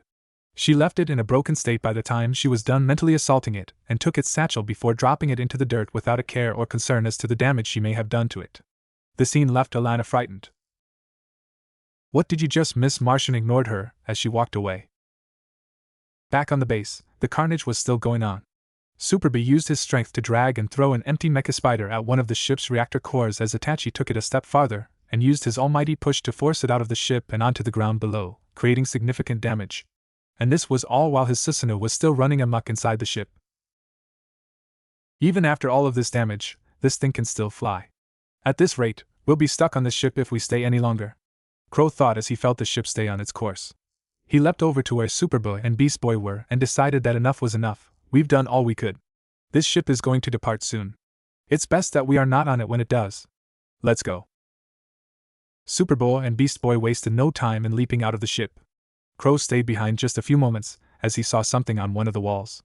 It was a symbol, one he recognized and could never forget. That's the Uchiha crest.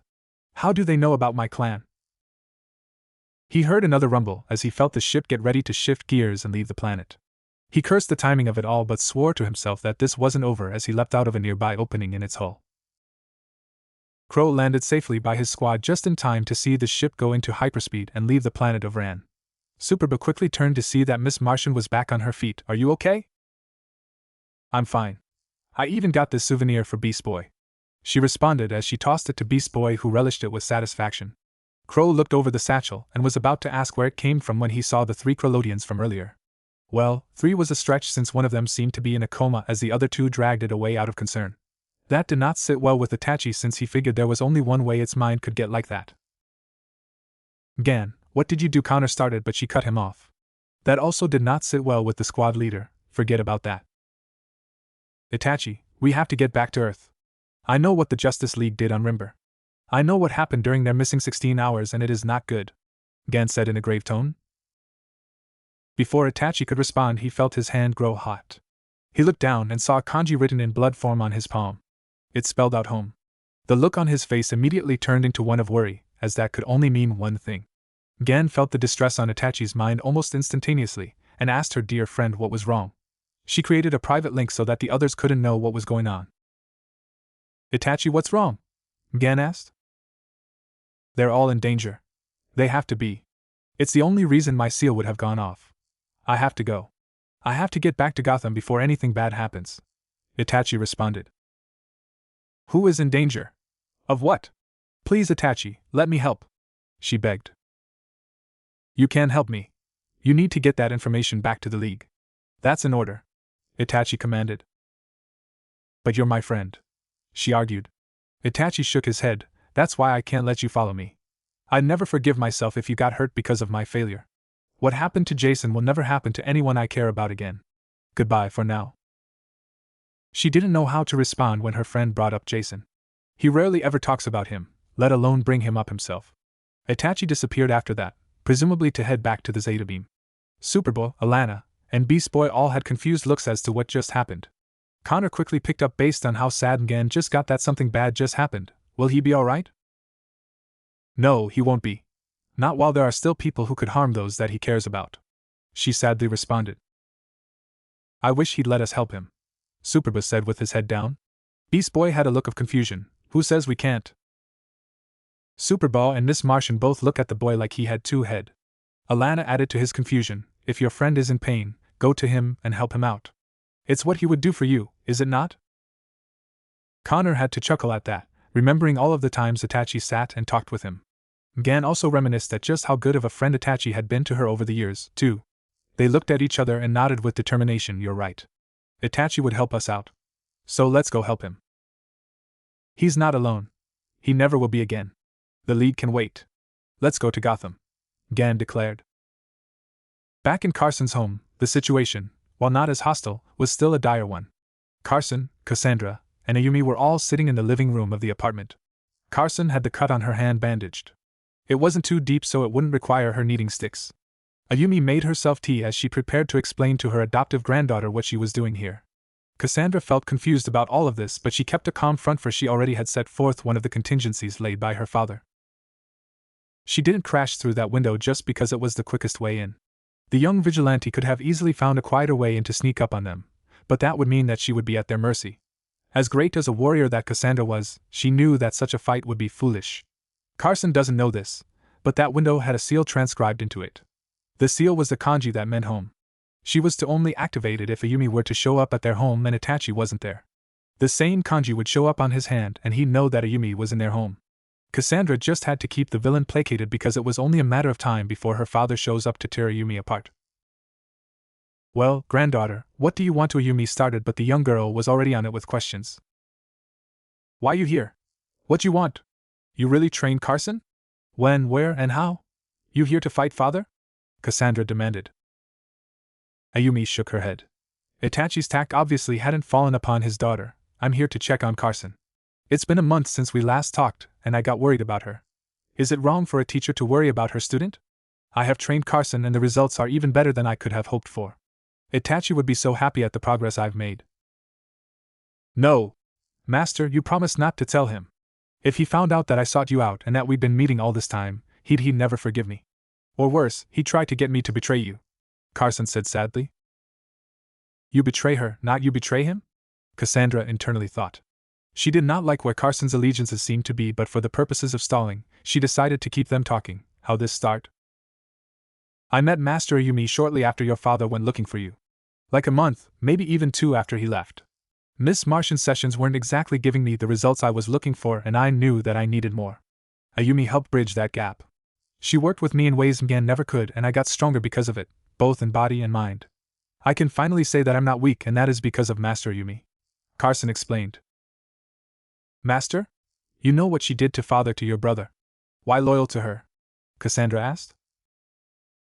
Itachi dropped a bombshell on me when he told me that I was brainwashed by Master Ayumi. It hurt me, but not as much as when he left me. I was so angry. Angry at Itachi, angry at Ayumi, even angry at you because Itachi chose to leave me to find you. All that anger led me to try to commit suicide. I went to the top of the tallest building I could find and threw myself off of it. I was just convinced that nothing about me was real. But right before I hit the ground, someone saved me. At first I thought it was your father, but instead it turned out to be Ayumi. She had been watching over me, protecting me. Carson explained. It is true. I took a keen interest in the girl who had taken my son's heart away from me. Seeing her die wasn't an option for me. Ayumi confirmed. Father told me of you. It optioned back on bridge years ago. That scar on chest you made. Cassandra accused. Carson was about to speak up again, but a hand from Ayumi silenced her. When I stabbed her all those years ago, it was never to kill her. Carson has a great power hidden inside of her. A power so great that it will change the world. I sealed it away when she was a baby, but I knew that there would come a time when the seal had to be undone. Me stabbing her in her chest was doing just that. Her chakra network is now free to flow as it chooses, and it is marvelous to behold. Even now it is like an explosion of chakra just beaming that the chance to be used. Your plan to use her? Cassandra inquired. Carson did speak up that time. She isn't using me. Master is choosing to teach and trust me to control this power more than your father ever did. She helped me while all he did was abandon me to be someone else's problem. I'll admit it, at first, I held resentment towards her for all of the pain and suffering she had caused not only your father and I, but the entire world. But then I got to know her, why she chose to do what she did. Ayumi truly wants what's best for the world. I understand what your father said when he called her just as much a victim in all of this as we are. Why a secret from father? You had chances. Cassandra asked. Carson looked down in shame as she answered, the same reason your father kept secrets from me. Why he still keeps them from me? Because I don't trust him with the truth, just as he didn't trust me. I know how he got you here. I know that Itachi murdered hundreds of people to free you from the League of Assassins. Why is it okay for him to lie to me but not me to him? I don't know. Carson, father loves you. The child said, not knowing how else to respond. Carson knelt to face the girl. That's not a good enough reason to lie. Ayumi has done horrible things that she should answer for, but she is the reason why my brainwashing was undone. After she saved my life, she offered to do the one thing Itachi never would have, train me. She became a leader, a teacher, even a master to me. When I was alone and had nothing, she was there for me. And above all else, this woman has never lied to me. I know why Itachi is really with me. It's not out of love or loyalty. It's because he thinks I'm evil and feels like he needs to be the one who kills me if I can't be controlled. That left the young girl speechless. Cassandra could see the white-hot tears on Carson and knew that this was a deep feeling that Carson must have been harboring for some time now. But she wondered why Carson didn't feel comfortable talking to Itachi if this was how she really felt. Father doesn't. Before Cassandra could defend her father, Ayumi suddenly stood up and got into a fighting stance. He's here. Carson stepped back. Carson did as was told and got back towards the wall. She watched as her teacher erected a wall made of a flesh-like substance similar to what Wrath used to fight with, and used it to block 3 kunai that had been thrown at them. Each had paper kanji on them which set off an explosion upon contact. Thanks to Yumi's wall, no one got hurt, but once the smoke was cleared, she was faced her true goal for coming here. There you are, my son. It's been a few years. Not long enough. Orphan, is Carson all right? He asked. Cassandra checked on Carson and saw that there were no injuries to the woman. Yes, father. Good, keep her safe. I don't want her or you to get caught up in this fight, Itachi ordered. Cassandra did what was asked but felt compelled to inform her father on everything that had happened. Father, before fight, you need to. Let's see if you can catch me, son. Tag was always my favorite game to play, even as a little girl. Ayumi shouted. She sped out of the complex. Itachi cursed his luck as he put his mask on and got ready to pursue Ayumi. He turned towards Cassandra to give her a final order: protect her. Itachi, wait. Please don't go. We have to talk, Carson started, but Itachi ignored her. He activated his Sharingan as he got ready for pursuit. Not now. Just stay here. Carson had a blank expression to being ignored like that. Cassandra was about to ask if she was alright when she felt the air around her grow cold. It felt like death had entered their presence. Cass turned to check on Carson again when she saw that the blank expression was slowly turning into one of anger. The scariest part was Carson's eyes. Normally they're bright and filled with life, but for some reason, all she saw when she looked into them was despair. It reminded her of when Carson accused her father of thinking she was evil. This is not good, Cassandra thought as the feeling kept growing. Catch me if you can, Ayumi shouted with laughter in her voice as she leapt off of a rooftop and went into free fall. Itachi immediately went for the kill and used his universal pull to drag her back towards him as he got a curved blade of his skeletal Susanoo ready to impale her. Ayumi was prepared for it and countered by activating her chakra mode to break free of it as she flew to a nearby rooftop across from Itachi. You're going to have to do better than that, Itachi. My chakra mode gives me the ability to manipulate the gravity around me too, so your almighty push and universal pull attacks are useless against me unless you put more power into them. But the caveat is that if you do that, it will put Gotham at risk. So what is your next move? She taunted. Itachi kept a calm front on as he responded, a lot has changed since we last met. I still have some surprises in store for you. As I for you. But I'm sure my surprises are bigger than yours. Ayumi teased. Itachi didn't like how she was treating this like some game instead of a fight to the death like how Itachi was treating this. It made him curious. Why come now? You've been hiding from me all these years. What made you decide to show up in my home of all places? Just because you couldn't find me doesn't mean that I was hiding. I was right under your nose this entire time. And as for why now, I wanted to congratulate Carson on her pregnancy. I know that having a family with you had been a goal of hers for years. Have you thought of names yet? Ayumi wondered. Some answers are worth dying for, Itachi replied as he formed a tiger hand sign. The building Ayumi was standing on blew up soon afterwards. She quickly turned her chakra mode back on to escape the blast radius, and Itachi was ready for her as a fireball jutsu was sent hurtling towards where she was going to land. Ayumi used her steam blast jutsu to shield her as she landed on the street level of the city, while Itachi perched himself on top of a streetlight. That was most impressive, Itachi. It seems you have set up traps in the surrounding area of your home, Ayumi noted. Not just my home. While you were away cowering in fear, I was preparing for our rematch. Thanks to the help of Orphan, this entire city has become a nest for my crows. A nest that is made of traps designed to kill you. Ayumi, you won't escape here with your life, Itachi warned. Oh, I'm willing to bet that someone will want to dispute that claim of yours, Ayumi retorted. She then erected a wall of Hidoro to block a volley of shuriken that were launched at her blind spot. Fool me once, shame on you. Fool me twice, shame on me. Now that I know that traps are around, I'll be sure to be extra careful, Ayumi said as she got ready for action. Itachi made chase as Ayumi sprinted towards downtown Gotham. They both were so fast that, to civilians, it looked like flickers of shadows were passing them in their cars. True to his word, Gotham really was laced with booby traps from head to toe. Itachi had to be careful about which ones he chose to activate since there were people all around, but the ones that he could activate, he did. Ayumi had to use some effort to get out of a few of his traps, some of which involved silent kunai that were hidden by the shadows, paper bombs that went off upon contact, and crows embedded with Itachi's genjutsu with the purpose of incapacitating her if she looked them in the eyes. It was very troublesome for her to dodge all of it. I see the city as a death trap. I wonder what the expressway entails, Ayumi thought as she made her way over to the traffic-filled street, leapt high into the air and landed on top of a vehicle shipping truck. Itachi met her on the opposite end of the truck as it continued on its path. So on top of a truck is where you choose to die? Itachi inquired as he glared down his enemy for what he hoped was the last time. Ayumi laughed at her son's serious tone. Why are you so serious? I already told you that this is a game of tag and you're still it. You should change something about that. You might get a reward if you can tag me. I'll tag you with my blade when I run it through your heart. Itachi responded as he charged forward. Ayumi met him head-on as they both punched each other in the chest as a way to measure the other's strength. Itachi was reminded just how hard she punches as he felt the wind leave his chest. She just brushed his attack off like it was nothing and let Itachi know that this would take some patience. Itachi brushed off the exchange as he saw how excited Ayumi looked. The way she is smiling, you would think we were just sparring instead of me trying to end her life. This really is a game for her. Ayumi charged Itachi with volley of punches which Itachi countered by throwing his own punches to block their paths. She would eventually break through Itachi's defenses with a series of head kick that sent him flying off of the truck and onto a nearby rooftop. It didn't stop there because before Itachi could get his bearing back, Ayumi ran along the side of a nearby building and charged right at him to tackle him several feet onto another rooftop. As they rolled on the new rooftop, Itachi gained positive control and kicked Ayumi off of him to get space. It was his turn to put on the press as he threw a volley of punch and kick combination with the hopes of landing a deciding blow. Ayumi used her superior speed to deliver a two-pronged double corkscrew kick that connected directly with the right side of Itachi's face, even drawing blood.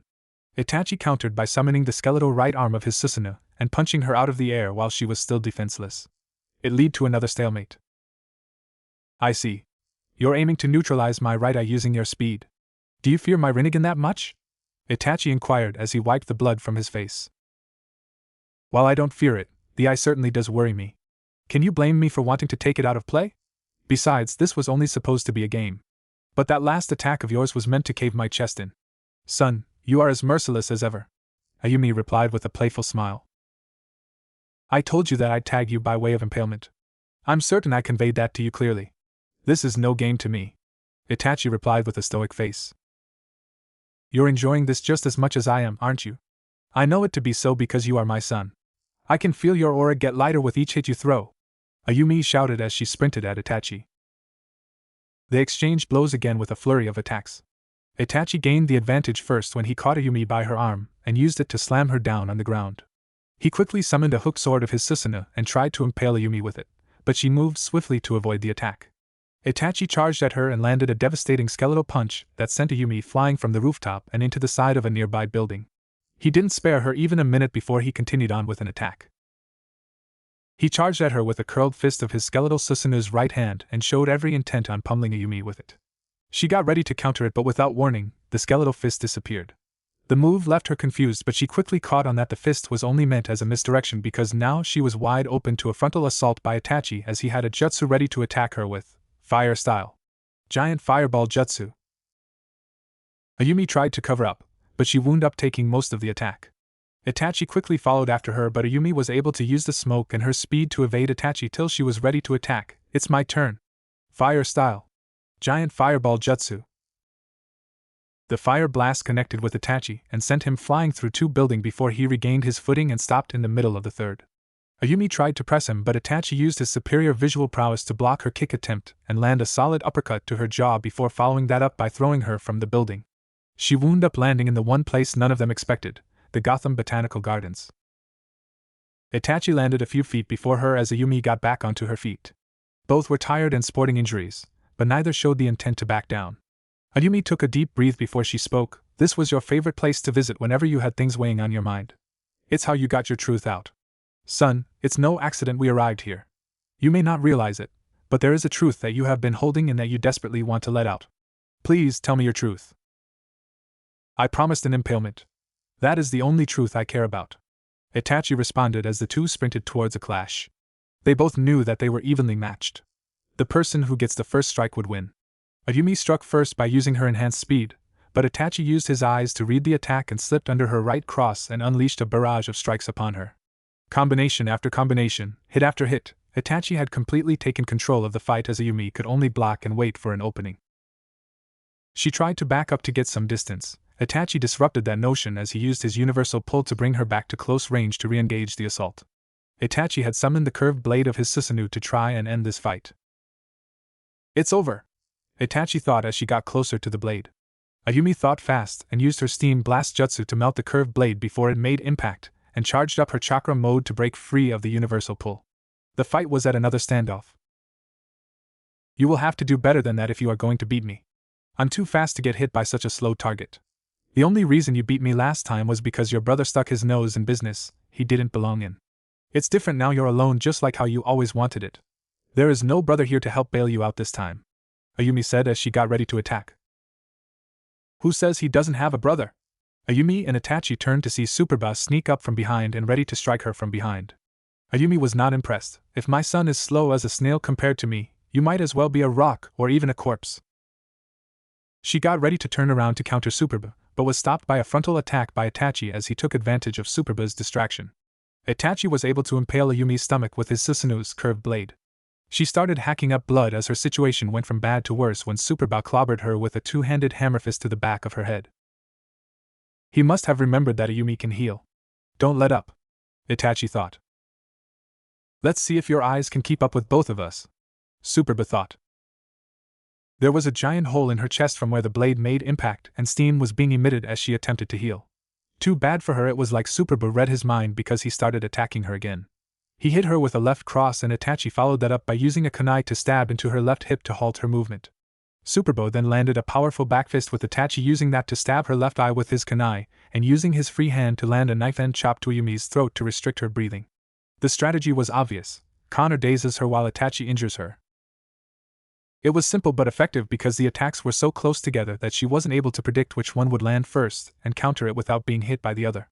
If she went for Itachi with her speed, it would leave her open to an attack by Connor, and if she went for Connor, Itachi would go for an open vital spot, followed by Connor attacking her head and slowing her already restricted movements.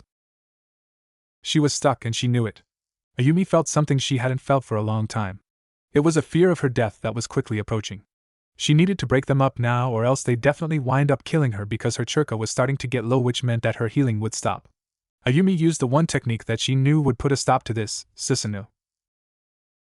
Just before the pair could strike her again, a barrage of bones started appearing from the ground as Itachi and Connor had to maneuver to avoid being impaled. In the middle of the surprise attack, two golden wings took form and wrapped themselves around Superboy as Itachi was kept out by the bones. When it was over, Ayumi had won. She had Connor in her grasps and Itachi was powerless to help him. Itachi scanned the golden prison before turning off his Sharingan. He placed a hand on one of the bones and, just as he thought, more bones sprouted up in an attempt to stab and keep him out. He sighed before stepping back. "The ball is now in your court." Inside of the prison that was Ayumi's Susanoo, Superboy stared Ayumi down. She had a smug look on her face as victory was close at hand for her. Her wound had healed and she knew that Connor's time was almost up. "You're going to die now. You realize that, don't you? You're already in my genjutsu. I will tear your mind apart. I wonder what a broken Kryptonian looks like. Let's find out," Ayumi yelled. Ayumi turned up the force of her genjutsu, but to her shock, nothing happened to Superboy. Now it was his turn to have a smug look as Ayumi wore the surprise on her face. "But how? I know I put you under my genjutsu."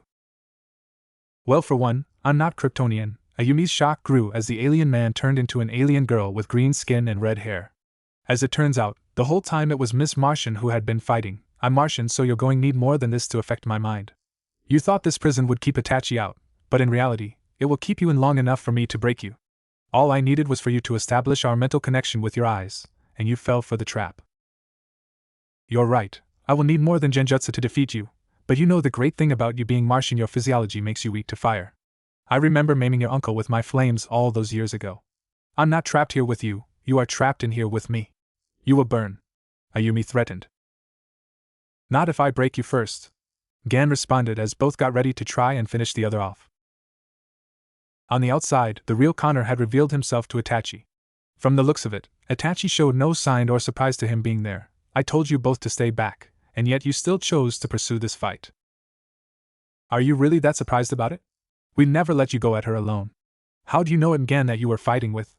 Connor asked. "You are a southpaw fighter, you lead with your left. She overcompensates her lack of power with heavy-handed strikes like that two-handed hammer fist from earlier. It didn't help that I saw her materialize from out of the ground before joining the fight," Itachi answered. "You don't miss much. It's a good thing you and her made a lot of noise during your fight. It was hard keeping up with you guys," Connor responded. Itachi would have responded with a snide comment, but he stopped when he felt something forceful coming their way. He quickly turned to Connor. "Does anyone else know that we are here?" "No, we left Beast Boy at the cave and came straight here." "Why, what's up?" Superboy asked. "Someone's coming," And fast. And before either of them knew what hit them, Itachi and Connor were blown away by a powerful shockwave of fire. Not only that, but the Susanoo created by Ayumi was shattered as well, leaving both her and Gan's battle without a clear winner. They turned to face the cause of the explosion, and were shocked to who came out of the smoke. Itachi deactivated his eyes as he stepped forward both in shock and disbelief. No, it can't be. Tell me this isn't what I'm seeing. It is, son. This is who she was always meant to be. She is no longer the delicate flower that you met her as. She's now the raging forest of flames that she was born to be. Ayumi answered as even she didn't expect these results so quickly. Carson, is that really you? Itachi asked as Connor and Gan got behind him to see for themselves. The woman in question had snow-white hair, skin that had gone even paler than usual, and markings across her body that reminded Itachi of a curse mark. The most off-putting feature were the crimson eyes she now possessed and the devilish smile she wore on her face. She turned to the father of her child as she addressed him in a voice that sounded much more seductive than usual. What's wrong, lover? Don't I look better like this? The three heroes all looked with shock on their faces. It was Itachi who recovered first as he spoke the question that all of them must have been thinking, what is going here? The answer is quite simple, she responded as her eyes started to train themselves on the three heroes and chakra stared to gather around her. I am going to kill everyone in this world starting with the three of you. Itachi, Connor, and Gan all had looks of shock at the sight of Carson in this new form that she was currently in. No one knew what to say or think. Carson went to take a step forward but sudden explosions impeded her progress. They all turned to see Orphan had caught up to them and stood in between them. Itachi could tell by her body language that she was in a fight or flight type of mood. Father, back. Carson, not right. Dangerous. Orphan shouted as she threw another explosive at Carson. The attack supposedly landed clean and made contact with Carson, but after the smoke cleared, they all saw that she remained unharmed and with the same look of wickedness on her face. Orphan got into a fighting stance as she prepared for her next move. Need more firepower. Maybe if her thoughts were cut off when she felt the windpipes in her throat become restricted. She looked forward and saw Carson making a tiger hand sign as the marking across her body began to glow an ominous black color. Cassandra, time to die. That was all Itachi needed to hear to be released from his shock and move into action. He leapt up into the air and shot a fireball jutsu. Nothing fatal, but it sure will hurt upon impact. Carson, having seen the blast coming, didn't even flinch as she raised her free hand up as if she planned on catching the raging fire blast. Itachi instead saw her hand glow violet as the fireball was absorbed into Carson until it was nothing but embers. No way. Itachi followed it up by weaving hand signs and using his phoenix flower jutsu since it was a wider array of attacks. Carson never moved from her spot as she held her hand out to absorb any of the fireballs that came her way. The glowing mark spread to her face as the newly absorbed chakra flowed through her. To Itachi it reminded him of the few instants he ever saw his former leader, Pain, fight. Our turn, she said as she aimed her hand towards Miss Martian. The markings on her arm and hand hummed as power began to stir inside of her. An orb of chakra began to form in the palm of her hand, which was set on fire. It burned so hot the flame eventually became violet, the color of the hottest flames on earth. Carson's smile turned into a snarl as she glared at the Martian. You thought you fixed me, but all you did was torture my mind. You can't seal the darkness. In you trying to find the truth about me, you told on yourself and showed me the truth about you. And your truth, Gan, is that you are just like me. You pretend to be something you are not. Isn't it tiring, trying to please others? I'm tired of letting that weak girl control this body, my body. It was actually spending time with you that helped me gain control again, bit by bit. It was thanks to your true self. You love how brutality feels and the power it gives you. Let me help burn your lies away. She shot a beam of violet fire at Gan with the full intention of killing her. Superboy thought fast and got in the way of the blast to shield his ex-girlfriend.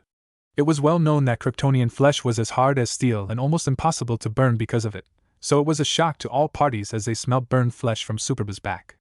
Before he knew it, both he and Miss Martian were blasted into a tree and rendered unconscious. She then turned her hand towards Cassandra next. And you took him away from me the day he learned about you. I'll never be the first thing in his mind as long as you breathe air, so that's why you'll breathe ash. It was like time had slowed for Itachi. There he was watching as the love of his life was trying to actively murder his adoptive daughter. He went to attack Carson but stopped when he remembered that she was pregnant with their child. He was stuck and had no way out. Just as the violet flames were about to make contact with Orphan, a blur of blue lightning appeared and stood right in front of Cassandra. That blur was his nemesis, Ayumi Uchiha. Itachi then watched as Ayumi created a wall of Hidoro and hardened it around herself and Cassandra right before the flame could hit them. A loud explosion could be heard when impact was met, which then was followed by a veil of smoke. Itachi immediately made a search of his surrounds. First, he checked on Miss Martian and Superbo. They were both alive but got the winds knocked out of both of them. He then checked to make sure no civilians were nearby, which, thankfully, there were not. Finally, he looked for Ayumi and Cassandra. They were both safe and without a scratch. Ayumi wound up having to reinforce the wall of Hidoro with her actual Susanoo in order to protect Cassandra. Itachi sprinted towards his daughter and held her close to him while silently apologizing for not moving faster. "Father, it's okay," Cassandra said to reassure him. He then looked towards Ayumi, who was dangerously low on chakra herself, and asked why she did it. She smiled as she replied, "She is my granddaughter. I'd never allow harm to come to her." Itachi didn't know how to respond to that, but he could tell by her tone that she genuinely meant that. Before he could respond, he heard what sounded like a panic struggle going on in Carson's direction, as it looked like she was fighting with herself. "Stop! This is my body. I won't hurt my family," Carson shouted, sounding like her normal self. But then her voice morphed into the evil force of nature that they had just got done surviving violet fire blasts from. "You shut your mouth, you weak fool. You don't know what you want." "I don't want to hurt my family. I will not hurt my family," Carson shouted as she started gripping her arms like her life depended on it. "They are not your family because you are not real. You're a toy doll without a soul that's been playing house this entire time. It's time to wake up. I've been the real Carson all of this time, and now that I'm out, I will never go back to that dark corner of your mind, even if that means killing you. This is what it means to be despair," the entity threatened. "I'd die before letting you run free. Kyoko, you must not be allowed to run free," Carson declared. "And she won't," Miss Martian shouted as she used the rest of her strength to put mental shackles on Kyoko. Kyoko screeched as she fought to keep control over the vessel she was possessing. Itachi couldn't believe what he was hearing. "Ayumi, isn't Kyoko the name of your childhood friend that was killed by bandits? What does she have to do with Carson?" Nothing. But my daughter, who was also named Kyoko, is who Carson's spirit is reincarnated from. Kyoko was a small child when she died, and had all of the thoughts and impulses of one too. It seems they carried over in the worst way, unlike with my son. I was trying to keep her in check, but it seems she won't even listen to her own mother," Ayumi explained. Carson was down on her knees, gripping her head in pain as she fought to regain control. Itachi put aside any feeling of danger, much to the dismay of Cassandra, and stepped closer to his lover. He dropped down so they were at eye level and pressed his forehead against hers. This caused Kyoko to summon a chakra receiving rod and run Itachi right through with it. Everyone began to rush towards them as they saw the blood start to leak everywhere, but Itachi raised a hand up to stop them in their tracks. He then opened his eyes and stared into Carson's as they locked gazes. She saw the beautiful blood-red Sharingan eyes of Itachi, along with a smile as blood escaped his lips, and instantly regained control of her body. "No, no! Baby, what have I done?" Carson started saying as she panicked from seeing that she had stabbed him. He used his hand to pull her back to him so that they were touching foreheads again. "It's okay. I'm okay. Carson, let's go home." That was all it took for Carson to full regain control right before passing out in Itachi's arms. Itachi carried her bridal style as the others gathered by his location. They looked around at the aftermath of the battle and wondered how it got this bad. "Itachi, what do we do now?" Itachi turned to address Connor's question. "I'm taking her and my daughter home. Then we go back to debrief the others about what we discovered on Ran. I feel a shift in the wind. It seems our time of peace has come to an end." "And what about Carson? How are we going to handle that? It's pretty safe to say that she's a very dangerous threat. Are we really going to just leave her be as if tonight didn't just happen?" Connor asked. "No, she will be closely monitored, but not by the League. If they find out about who she is or what she can do, they'll lock her up without a second thought. And they would be right in doing so. But I won't let that happen to her." "Gan, did you finish re-establishing her mental blocks?" Itachi asked. "Yes, I even reinforced them. Kyoko or whatever that freak was shouldn't come out again as long as we keep her in a stress-free environment," Gan answered, which caused Ayumi to chuckle. The Martian glared at the Sharingan user. "And what's so funny? Carson is pregnant. There is no such thing as a stress-free environment for the next 9 months." This shocked Gan to hear. It shocked her because, most importantly, Carson was pregnant, and because it wasn't Itachi who told her. But for the sake of the situation, Gan would address the hurt she felt later. Gan turned to Itachi next. "And what about her? If we bring in Ayumi, it would solve a lot of headaches and bring justice to those who died at her hand." Itachi thought about this for a second, but then began walking out of the forest with Carson as they made their way back home. Ayumi was never here. Tonight never happened, none of it. Let her go and call it a night. Connor and Gan were left speechless at Itachi's answer. Itachi stopped as he looked upon Carson with sadness. She saved my daughter's life and spared Carson from having to feel a lifetime of regret over the murder of a child. Nobody gets over that. For that reason, Ayumi bought herself a pass for just tonight. But when we next cross paths, we will get justice for all of those victims. Itachi, always the kind boy, just as I remembered, Ayumi said warmly. Itachi looked forward before responding. I'm not as kind as you think. Tonight was proof that sometimes, dark and harsh decisions must be made so that others won't have to keep suffering. I see. I wonder what dark decision you made tonight, Itachi. I can't wait to find out. Ayumi disappeared into the night, satisfied with how things played out. Connor, Gan, and Cassandra looked to Itachi for guidance. I'll meet up with you before debrief. I'm taking Carson home. Carla and James will look after her until my return. Father, you don't have go. You injured? His daughter offered as she wanted him to be by Carson's side. He smiled at his daughter. I'll be fine. Nothing major was punctured. Go with your aunt and uncle for now. She nodded before walked over to the alien's side. He gave them a silent nod before making his way back home. This left the three of them standing awkwardly as they best tried to process what just happened. It was silent before Gan chose to speak first. So, Carson is pregnant. That's a thing now. Did you know, Connor? She asked.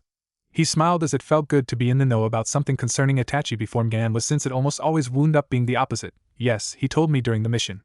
I even confirmed it as I heard its heartbeat in her stomach. This shocked Gan. Wow, he told you before me, that's new. Gan raised a brow as she could feel Connor mental high-five himself. Cassandra pondered on how that was what they both took away from this night. Over in Metropolis, Karen Beecher and Jamie Reyes were walking in the snow while heading towards a diner called Bibbo's. It was at the diner that the pair had to listen to frequent Justice League critic, G. Gordon Godfrey, rant about the lack of authenticity from the League. The core of his argument was questioning them about their knowledge or lack thereof about the Krolodians. It was hard for them to listen to it. The cashier grabbed 2 menus and offered them service. Sit anywhere, kids. What can I? The man suddenly grew frightened and leapfrogged away with agility that a man his size and age shouldn't have. They knew what this could mean. He's a Krolodian. They quickly chased in pursuit of him while changing into their uniforms on the way. Now it was Blue Beetle and Bumblebee chasing after him, or it as they assumed. They had to give the alien credit, it could sprint.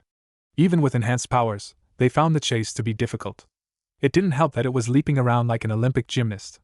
They finally caught a break when, seemingly out of nowhere, the real Bibbo hopped out of the alley adjacent to then alien and knocked him out cold thanks to a right hook. There's only room for one Bibbo, the real Bibbo said as he rubbed his fist with satisfaction. Out of the imposter came a Krolodians that ran towards the sewers to try to escape. Bumblebee quickly shot at and hit him with her lasers, but it was enough as he made it to his getaway vehicle in the sewers and blasted away to evade them. The vehicle he used created a blast of fire behind it that made further pursuit impossible. Blue was about to joke about how Bumblebee had soot all over her, but she cut him off by telling him to quickly scan for it using his alien beetle. Sorry, there's nothing there. He's gone. No, it would not have been preferable to vaporize him back at the diner, Jamie said as he argued with the alien intelligence attached to him.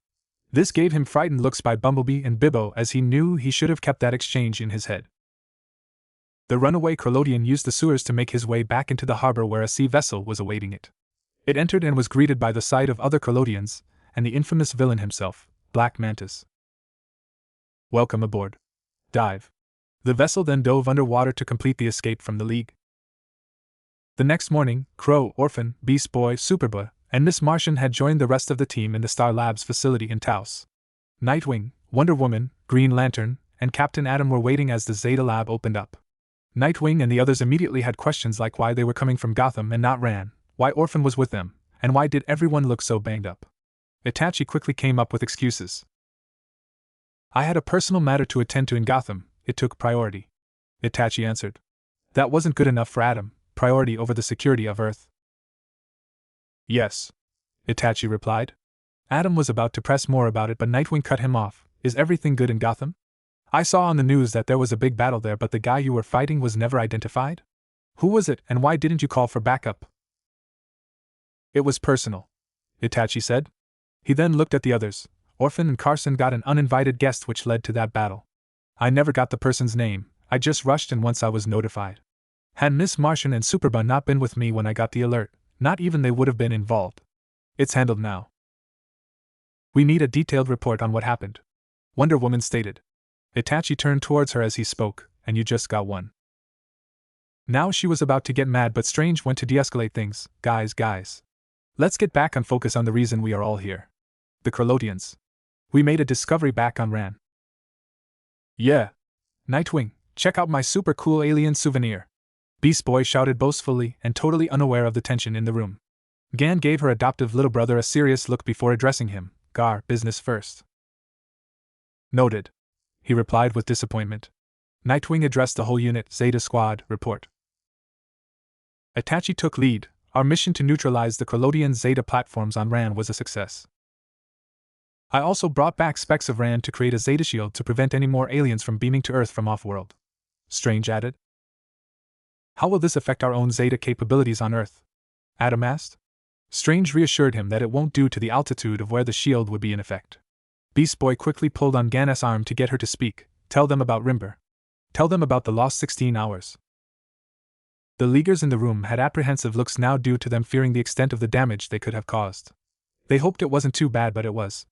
Gan got ready to use her powers as she created a psychic link for all of them to see what her memories all entailed. Perhaps, it would be better if I just show you.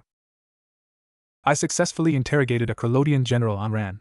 He paid off a member of the Runyan Science Command to allow the Krolodians to land a secret base in the Runyan jungle. Once there, the Krolodians stole Zeta platform technology from Strange's friend Sardath. They landed another ship in New Orleans and used the Zeta platforms to beam a few hundred Krolodians to Earth.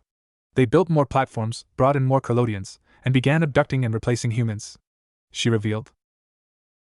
Perhaps it's all part of a future invasion, but we still don't have enough evidence to come to that conclusion. Gan added. But why Earth? Adam added. Itachi stepped forward. I think I may be to blame. I saw the Uchiha crest aboard one of their vessels. They know about my clan and probably about me too. This was unsettling news. Wonder Woman quickly gathered herself and followed up on the discoveries. What does any of this have to do with the lost 16 hours? Gan sighed. As you know, 5 years ago, as a way to get us away from Itachi to prepare for the Day of Golden Light, Vandal Savage placed the entire League under his control. 6 Leaguers, Superman, Batman, Wonder Woman, Martian Manhunter, Green Lantern, and Hawkwoman went missing for 16 hours.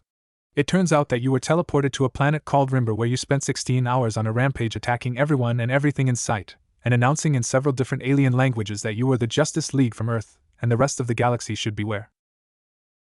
That's why the Krolodians came. The League itself brought Earth to their attention. She sadly revealed. The Leaguers were shocked. Wonder Woman looked especially crushed. I don't know what to say. I have no memory of this. No, Adam said as he put a sympathetic hand on her shoulder, this isn't on you. Blame Savage, the Masked Stranger, and their light. But John, how is it that you haven't heard about this with you being a galactic officer and this is an intergalactic incident? No clue. Rimber isn't a planet in my sector, but I'll head to OA to consult with the Guardians of the Universe and the rest of the Green Lantern Corps. We'll get to the bottom of this. I promise. John Stewart swore. In the meantime, we still have a Krolodian force to track down on Earth. You did good work on Ran. Now we need you at the Hall of Justice. Adam informed them. Located in Washington, D.C., the Hall of Justice had become a beacon of strength and unity for the world to see. Civilians were allowed to tour it and see some of the mighty feats accomplished by the League over the years gone by. Defeated villains, averted disasters, and even retired heroes were all on display. And finally, we have the 4 surviving host bodies used by a race of alien energy beings, known as the Apalaxians, who attempted to conquer the Earth. The tour guide stated. She then walked them over to the display of the original 7, of course. The attack brought together Earth's mightiest heroes to form the Justice League. Gee, Gordon Godfrey is saying that the League is working with the aliens. One of the tourists whispered. The guide ignored the comment and decided to continue with the tour. On the inside of the hall, a Krolodian was in the middle of being interrogated by Martian Manhunter and observed by Batman himself. The door opened and Miss Martian, Superboy, and Crow all entered the room. You both didn't have to come along. She mentally griped. Superboy defiantly responded by saying that he did. They know about my clan, Gan. I need to find out how and who told them. Plus, there is something else I wish to observe. Itachi responded. She ignored Itachi as she knew there was some underlying agenda he had for coming and address Batman. This Krolodian captured by Lagoon Boy, Robin, Beetle, and Orphan? Your uncle has been interrogating him for days, but simply achieving psychic translation has been difficult. In the meantime, the League and the team have hunted the Krolodians that had been masquerading as humans, but all have escaped capture despite the fact that we destroyed their Zeta platforms here and on Ran, and that they apparently destroyed their own ship. Miss Martian had already began doing her work. She, to the knowledge of no one but Itachi as he watched closely, began to tear into the Krolodian's mind until it was nothing but putty in her hands. After reducing him into drunken stupor, she easily extracted all of the information she needed from it. Captain Atom believes you may be of some assistance, Batman said as he turned towards her, not even see that the alien was possibly now suffering from brain damage now. Gan had an accomplished smile on her face as she addressed him. The Krolodians have an emergency rendezvous point, have standing orders, in case of discovery, to evacuate there. The base is inside of a volcano on Malina Island. As helpful as he thought the information Gan just extracted was, Itachi's main focus was the state she left the Krolodian prisoner in. He thought it was brutal and thought back to Carson when she was lost to that demented alter ego of hers back in the garden. You love how brutality feels. And based on the look Connor had, he was feeling the same about what she had just done as Itachi did, worry for their friend.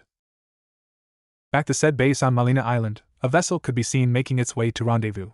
It emerged out of the underwater cavern to dock and disembark. Out of the vessel emerged a small unit of armed soldiers and 3 Krolodian escapees. They stared, conversing with their kin about the status of their new alien ship, and reaffirmed their plans to leave Earth.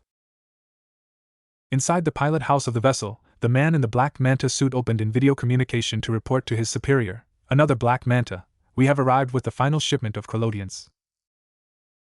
Congratulations, my son. The older black manta replied as the younger An removed his helmet to reveal that his identity was actually former leader of the team, Calder, aka Aqualad. He had a look on his face that could rival Itachi whenever he was determined. Thank you, father. Initiating phase 2. Though it was known that he didn't leave on the best terms, none of his friends could have expected that his defect would put him on a path as dark as this.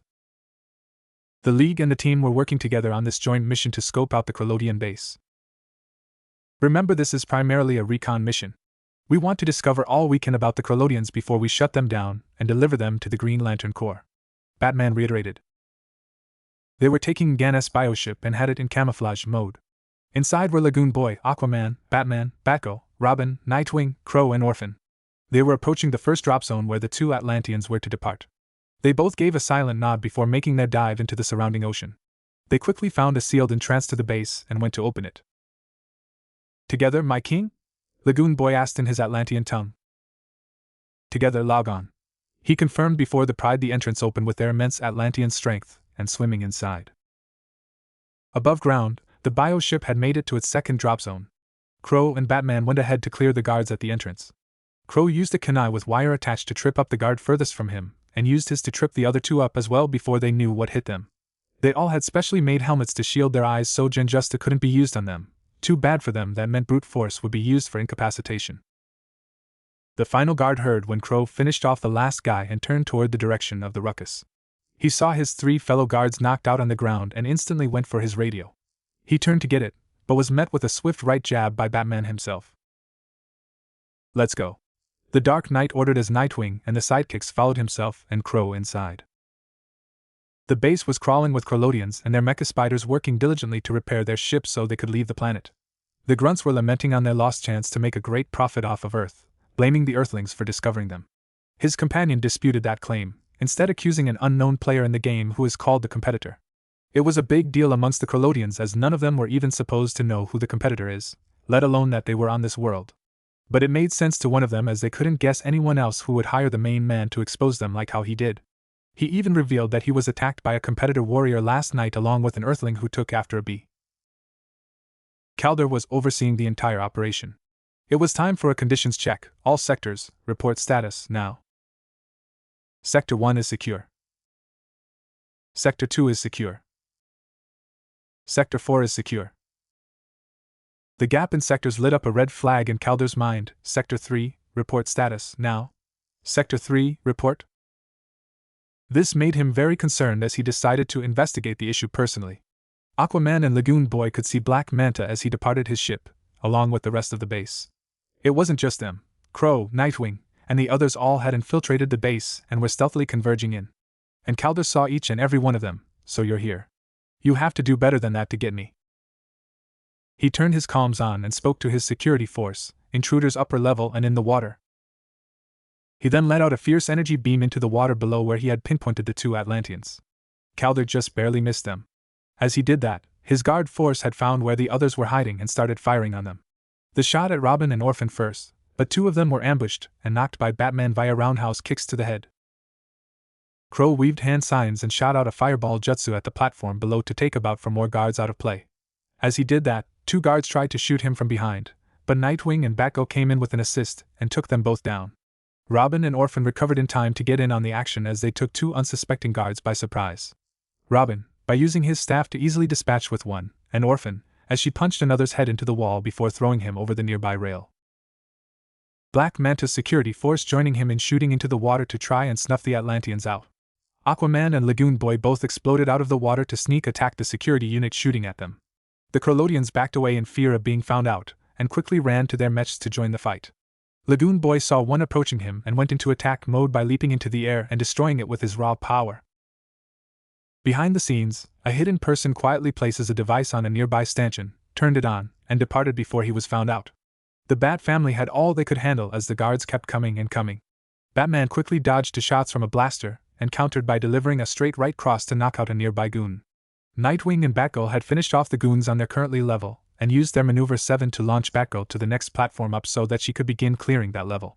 She could even see that Robin was on the level above them doing his part with Orphan nearby to watch his back. Some guards on a higher level had Batman pinned down, so Crow decided to give an assist by throwing a kunai with a paper bomb attached underneath where they were standing. It blew up the platform and sent the guards hurtling down to the ground, which got Crow a nod of appreciation from Batman. Down below, Black Manta did everything he could to salvage the situation by blasting whatever hero he could see. Aquaman saw his enemy and attacked him before anyone else got hurt. He did a leaping punch at the villain, but it was blocked, and the king was met with an energy beam that blasted him several feet back in pain. Manta took this time to radio in his partner. Manta to partner. The base has been infiltrated. I'm aborting the mission, he declared. Partner to Manta. The device is already primed. You have 5 minutes. Get your men out and the bomb will take care of the rest. He partner responded as he revealed that it was him who was sneaking around earlier, and the device he set was in fact a bomb. Perfect, Calder said as he got ready to make his next move. He started his retreat as he sent out his orders to his men, Manta to all troopers. The endgame is enabled. I'm ordering a strategic retreat to the Manta Flyer. You have 4 minutes. The troops heard the message and, one by one, started to make their way to Black Manta's ship. Nightwing saw this and quickly went to his comms, Nightwing to Delta Squad. The enemy is attempting escape. Requesting backup now. Just as Itachi made this call, a heat ray could be seen blasting through the cave walls to destroy a mecha spider that was attacking Aquaman. Soon after that, a hole was blasted in the wall as Superman, Superboy, Wonder Woman, and Wonder Girl all came flying in to help prevent the escape. Nice aim, Aquaman commented towards his friend. Superman shrugged it off, X-ray vision. I kind of cheated. Superboy was ready to get into action. Superman, let's do a triple combo attack. Superman lifted his clone up and threw him in the vicinity of 3 mechs, which Superboy was able to destroy with ease since he now had experience with them from the trip on Ran. He then made it a quadruple when he ran into a demolished one that was approaching from behind, much to the approval of Superman. A quadruple combo, nice, Superman praised. Superboy shook his head. If you think that was nice, just wait until you see what I do next. This got a chuckle from Superman as he used his heat vision and to destroy the mechs at larger distances. Wonder Woman and Wonder Girl also joined in as Wonder Woman used her lasso to tie up one of the mechs and sent it crashing into the wall using her godlike strength. This got Wonder Girl distracted. You are amazing. You just whoosh and then, bam.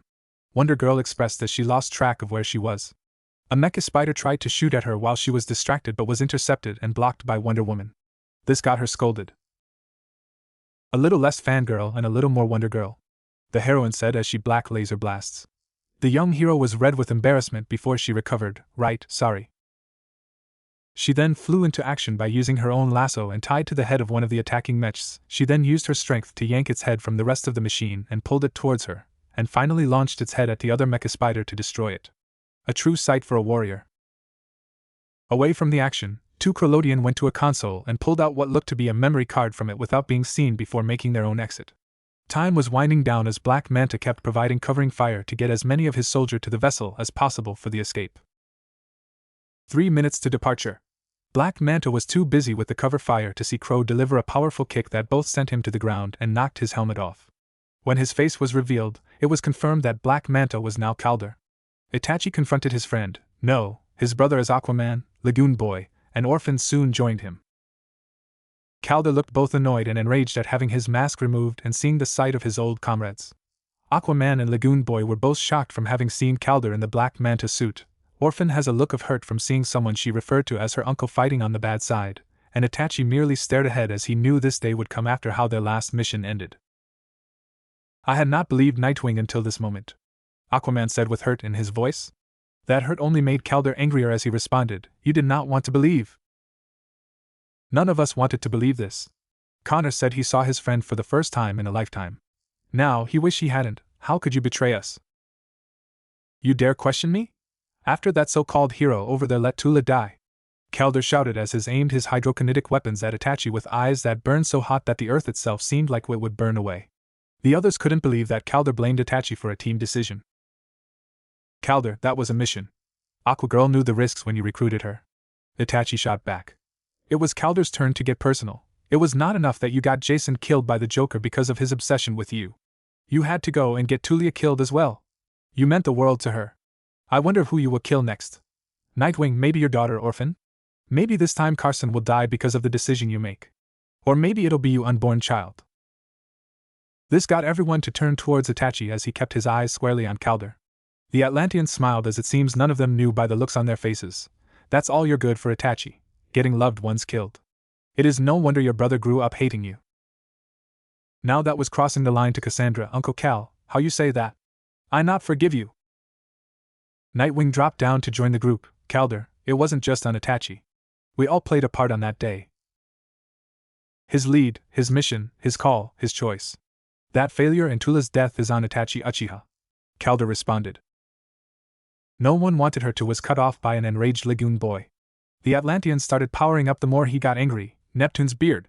Don't coddle this traitor. He joined forces with our king's greatest enemy. Do you mean the king who hid from me the true identity of my father?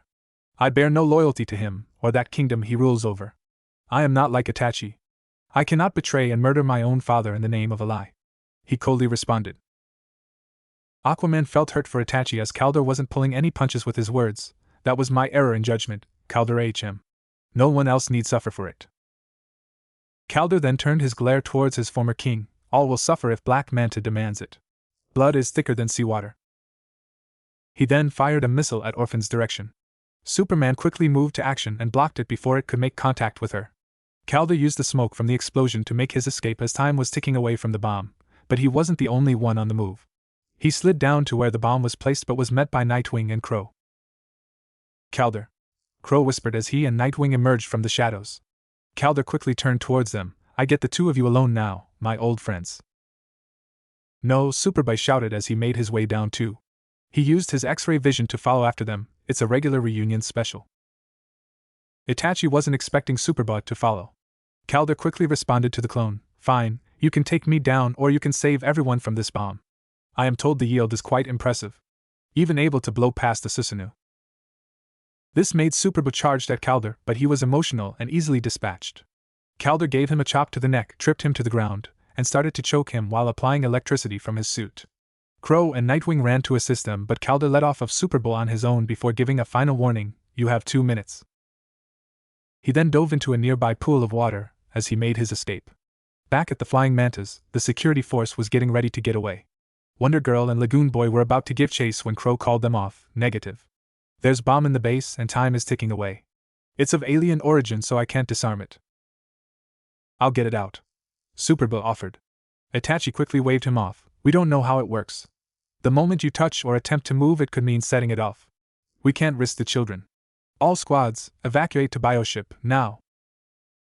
Calder was already ahead of it as he met his vessel outside of the base, and successfully made his escape. Batman quickly began gathering the others. You heard Crow, move. Everyone started to make their exit with the hopes of escaping the blast radius. Superman stopped and tried to urge the left-behind Krolodians to leave too before they were caught in the blast. As the other made it to the bioship, they were greeted by two Krolodians. One of them spoke and sounded just like Megan. It even said her signature, "Hello, Megan. I knew we forgot something." They both then changed to their hero forms and revealed that they were in fact Miss Martian and Martian Manhunter. It was them that were at the console retrieving the hard drive from it. Batman greeted them as he secured the device. "Well done, Alpha Squad. Find a seat. It's time to go," Miss Martian ordered. Superba looked around and noticed that they had two missing passengers. Wait, Superman and Crow, where are they? This made Cassandra worried because she knew exactly what her father would be doing in a time like this, showing far too much compassion and mercy. Back in the base, the pair had stayed behind to try and convince the aliens to leave before the blast goes off. "I'm not trying to hurt you. A bomb is set to explode beneath this base. There are too many of you for myself and Crow to carry individually, even with his Susanoo. But if you board your ship, he and I will fly you all to safety." They responded to Superman's plea by shooting at him. They shouted in their native tongue to not trust the Earthlings. Crow shielded himself from the lasers using his Susanoo, but Superman caught the brunt of it. "We're running out of time. Less than 30 seconds. I need them alive to ask them about how they know my clan," Itachi lamented. "Please accept our help," Crow shouted. But the lasers kept coming. And just like that, bomb went off and consumed the entire island. All Itachi could do was look up at Superman before everything went bright and the heat started to rise. The bioship was several kilometers away from the island and it still was caught in the radius. Gan's superb flying got them through it, but it was still a close call. Through it all, Cassandra had one thought: "Please be alive, Father." Miss Martian looked back at her niece and sighed because from this range, she couldn't tell if her friend was alive or not. Above the explosion, Itachi's perfect Susanoo could be seen, or what's left of it, as it had Superman in its grip. Itachi was able to conjure it just mere moments before the blast caught him. It was badly damaged. The Susanoo had its left wing completely singed off with its right wing just barely hanging on to keep them in flight. The headpiece to the Susanoo was all but destroyed. Its armor was cracked all over, leaving the Susanoo exposed in a way it hasn't been since it went up against the Yumi's Susanoo. The most damaged was its lower extremities. Its left leg had been blown off completely with the right one looking mangled.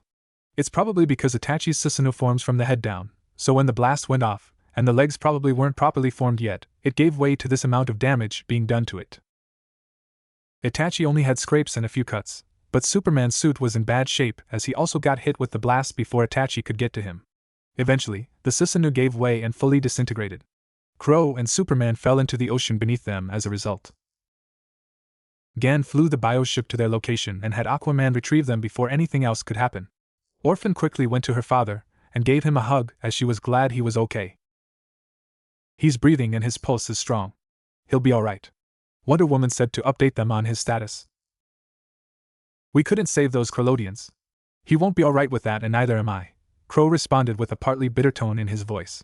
He thought back to Carson. "Will I be too slow to save you from the explosion waiting to happen in your heart too?"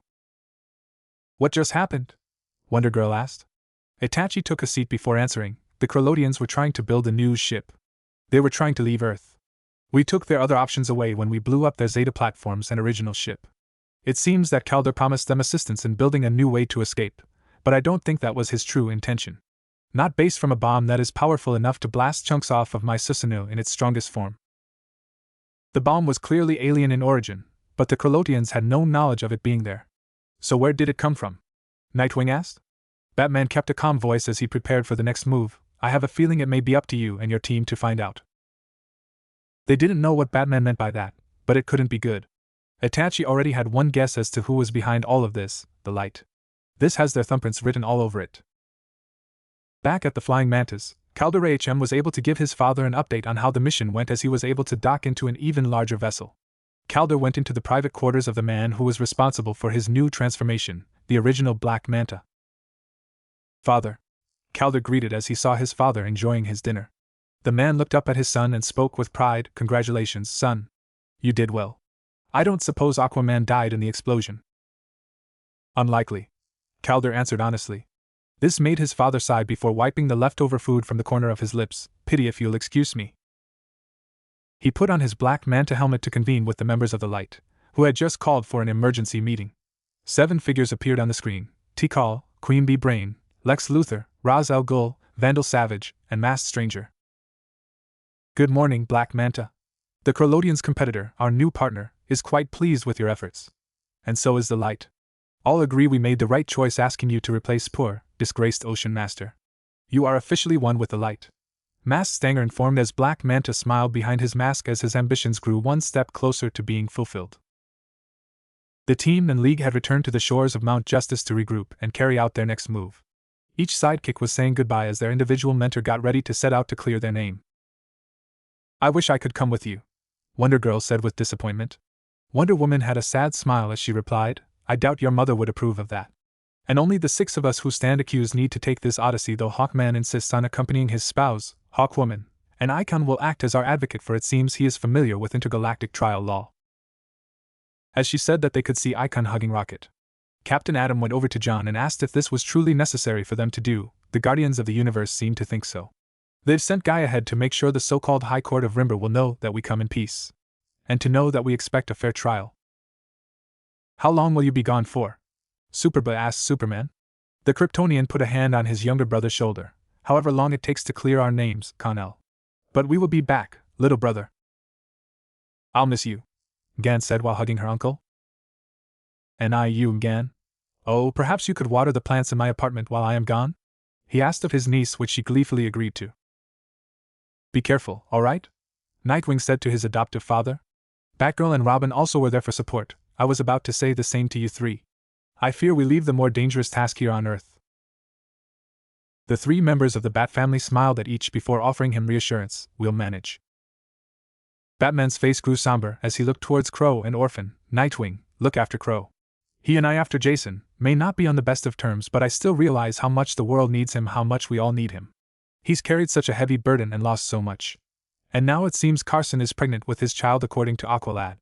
There's no telling the amount of stress he'll be under. I may not know the details, but that recent battle he had in Gotham proves he still needs us too. Don't let him push you away and deal with it on his own.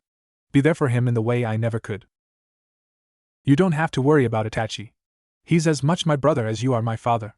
And that means that Cassandra is also my niece. I won't let them go through it all alone. That's what family is for. Nightwing said as Batgirl and Robin agreed with him. That answer seemed to satisfy Batman because he walked off to join the other Leaguers. Itachi was off to the side with Cassandra as they discussed what their next move will be. Father, you join League on trip? Help clear name? No, I trust that the Justice League can handle that on their own. My place is here with you, the team, and Carson, he replied as she ran to hug him. Father, Carson, see what we do? Cassandra asked. Itachi took his mask off and gave her a kind smile. You don't worry about that. You're a child. A very skilled and talented child, but a child nonetheless. Let the adults worry about adult things. I'll take care of Carson and the baby. Mikoto. Baby a girl, I know. We name her Mikoto after Grandma, she said. Itachi smiled at her. He knew there was no arguing with Cassandra when her mind was made up. Fine, Mikoto it is. His daughter smiled before she backed away, and a look of seriousness appeared on her face as she looked ahead. Father, what Uncle Cal said. He pay. I never forgive him. Itachi saw the look of hatred in her eyes and knelt down so that they were at eye level. He then motioned for her to come towards him, which she obliged, and then proceeded to flick her on the forehead. It made her rub her forehead in annoyance and ask why he did it. Remember what I told you about reality and fantasy. Each of us lives dependent and bound by our own individual knowledge and awareness. The things that all combine to be what we deem as correct and true, that is what we call reality. However, both knowledge and awareness are equivocal. One's reality may be another's illusion. We all live in fantasies. It could be a fantasy created by our own doing or by that of another's. But what Uncle Cal said, no illusion. He really said it. And him being a traitor, no illusion. He really is. And if he threatened you, I kill him. That is reality, she replied with anger. Don't let the hate of our clan consume you, my daughter. You must strive for peace and justice, as we all do. Even your Uncle Cal still does. You say you will kill him for threatening me, your family, and your beliefs, and while that may be justice for your reality, what about Calder's reality and his justice? Itachi asked his daughter. I don't understand, father, she replied with confusion. The anger she felt subsided. Itachi looked towards the ocean where he believed Calder escaped to, wondering if he made it out of the blast in time. He then turned back to address his daughter. What about his family, his loved ones, or his beliefs? Tula, the woman he was in love with, died because of a decision I made. Calder grew up living in a lie, someone else's fantasy, because of a decision his king made. How is it fair to let only us preach about peace and justice? Because we wear costumes and save a few people from time to time? That doesn't justify doing wrong unto others, and Calder feels wrong. And he is. I never should have let Tula go through with her plans to buy us time for escape, but I wanted to save as many people as I could. Her death was on me. And I live with it just like I do with Jason, and so does Calder. Try to image a reality where the one you love the most doesn't exist anymore. That darkness Calder must feel. We all moved on, not even noticing that he was drowning in that darkness. The only who noticed and reached out to him was his father, and we are all to blame for that. Those of us that called him brother, but did nothing to help the hurt in his heart. What he did to us was no different from what we do when we feel wrong. We are all the same when it comes to the pain of loss. Just as you strive to protect your reality, Calder strives to protect what is left of his. Calder is no traitor to me. He is and will always be my brother. Just like how Naruto once pulled your uncle Sasuke from the darkness, we can do that same for him. But to seek vengeance in the name of justice is how the Uchiha clan fell, how your grandfather fell. We can't continue to live in that cycle. The past can't be how our future will be. We must learn how to understand each other through the pain of it all. Hate may rule this world, but compassion and sacrifice is how we beat it. Show your uncle the compassion that I know is in your heart, Cassandra. I don't know what to say, Cassandra said as she was speechless. She wasn't the only one. Superman, Superba, and Miss Martian all heard his speech to Cassandra. They couldn't believe Itachi really didn't blame Calder for this, and that he still wished to help his friend despite what happened today. It reminded them of how kind Itachi was. Cassandra, think about this. The next time you see your uncle, what would you do to confront the darkness in his heart to restore his peace? He asked her. She looked down from him and started to contemplate on it. I really don't know what I'd do. Violence is all I know. Father, I'm not like you. I don't have compassion or kindness. He knew she was in deep thought and turned to leave her to it. Itachi figured she would only come up with an answer on her own. The Justice League went over to Green Lantern as he got ready to transport them to Rimber. Wonder Woman wished the team their best as they began their journey across space. Superman looked at Itachi, wished peace for him as he knew that it would only get harder for the young man. Itachi battled eternally as he too had a decision to come to. Carson, when the time comes, I wonder what I will do to combat the darkness in your heart. No, I already made that decision, didn't I?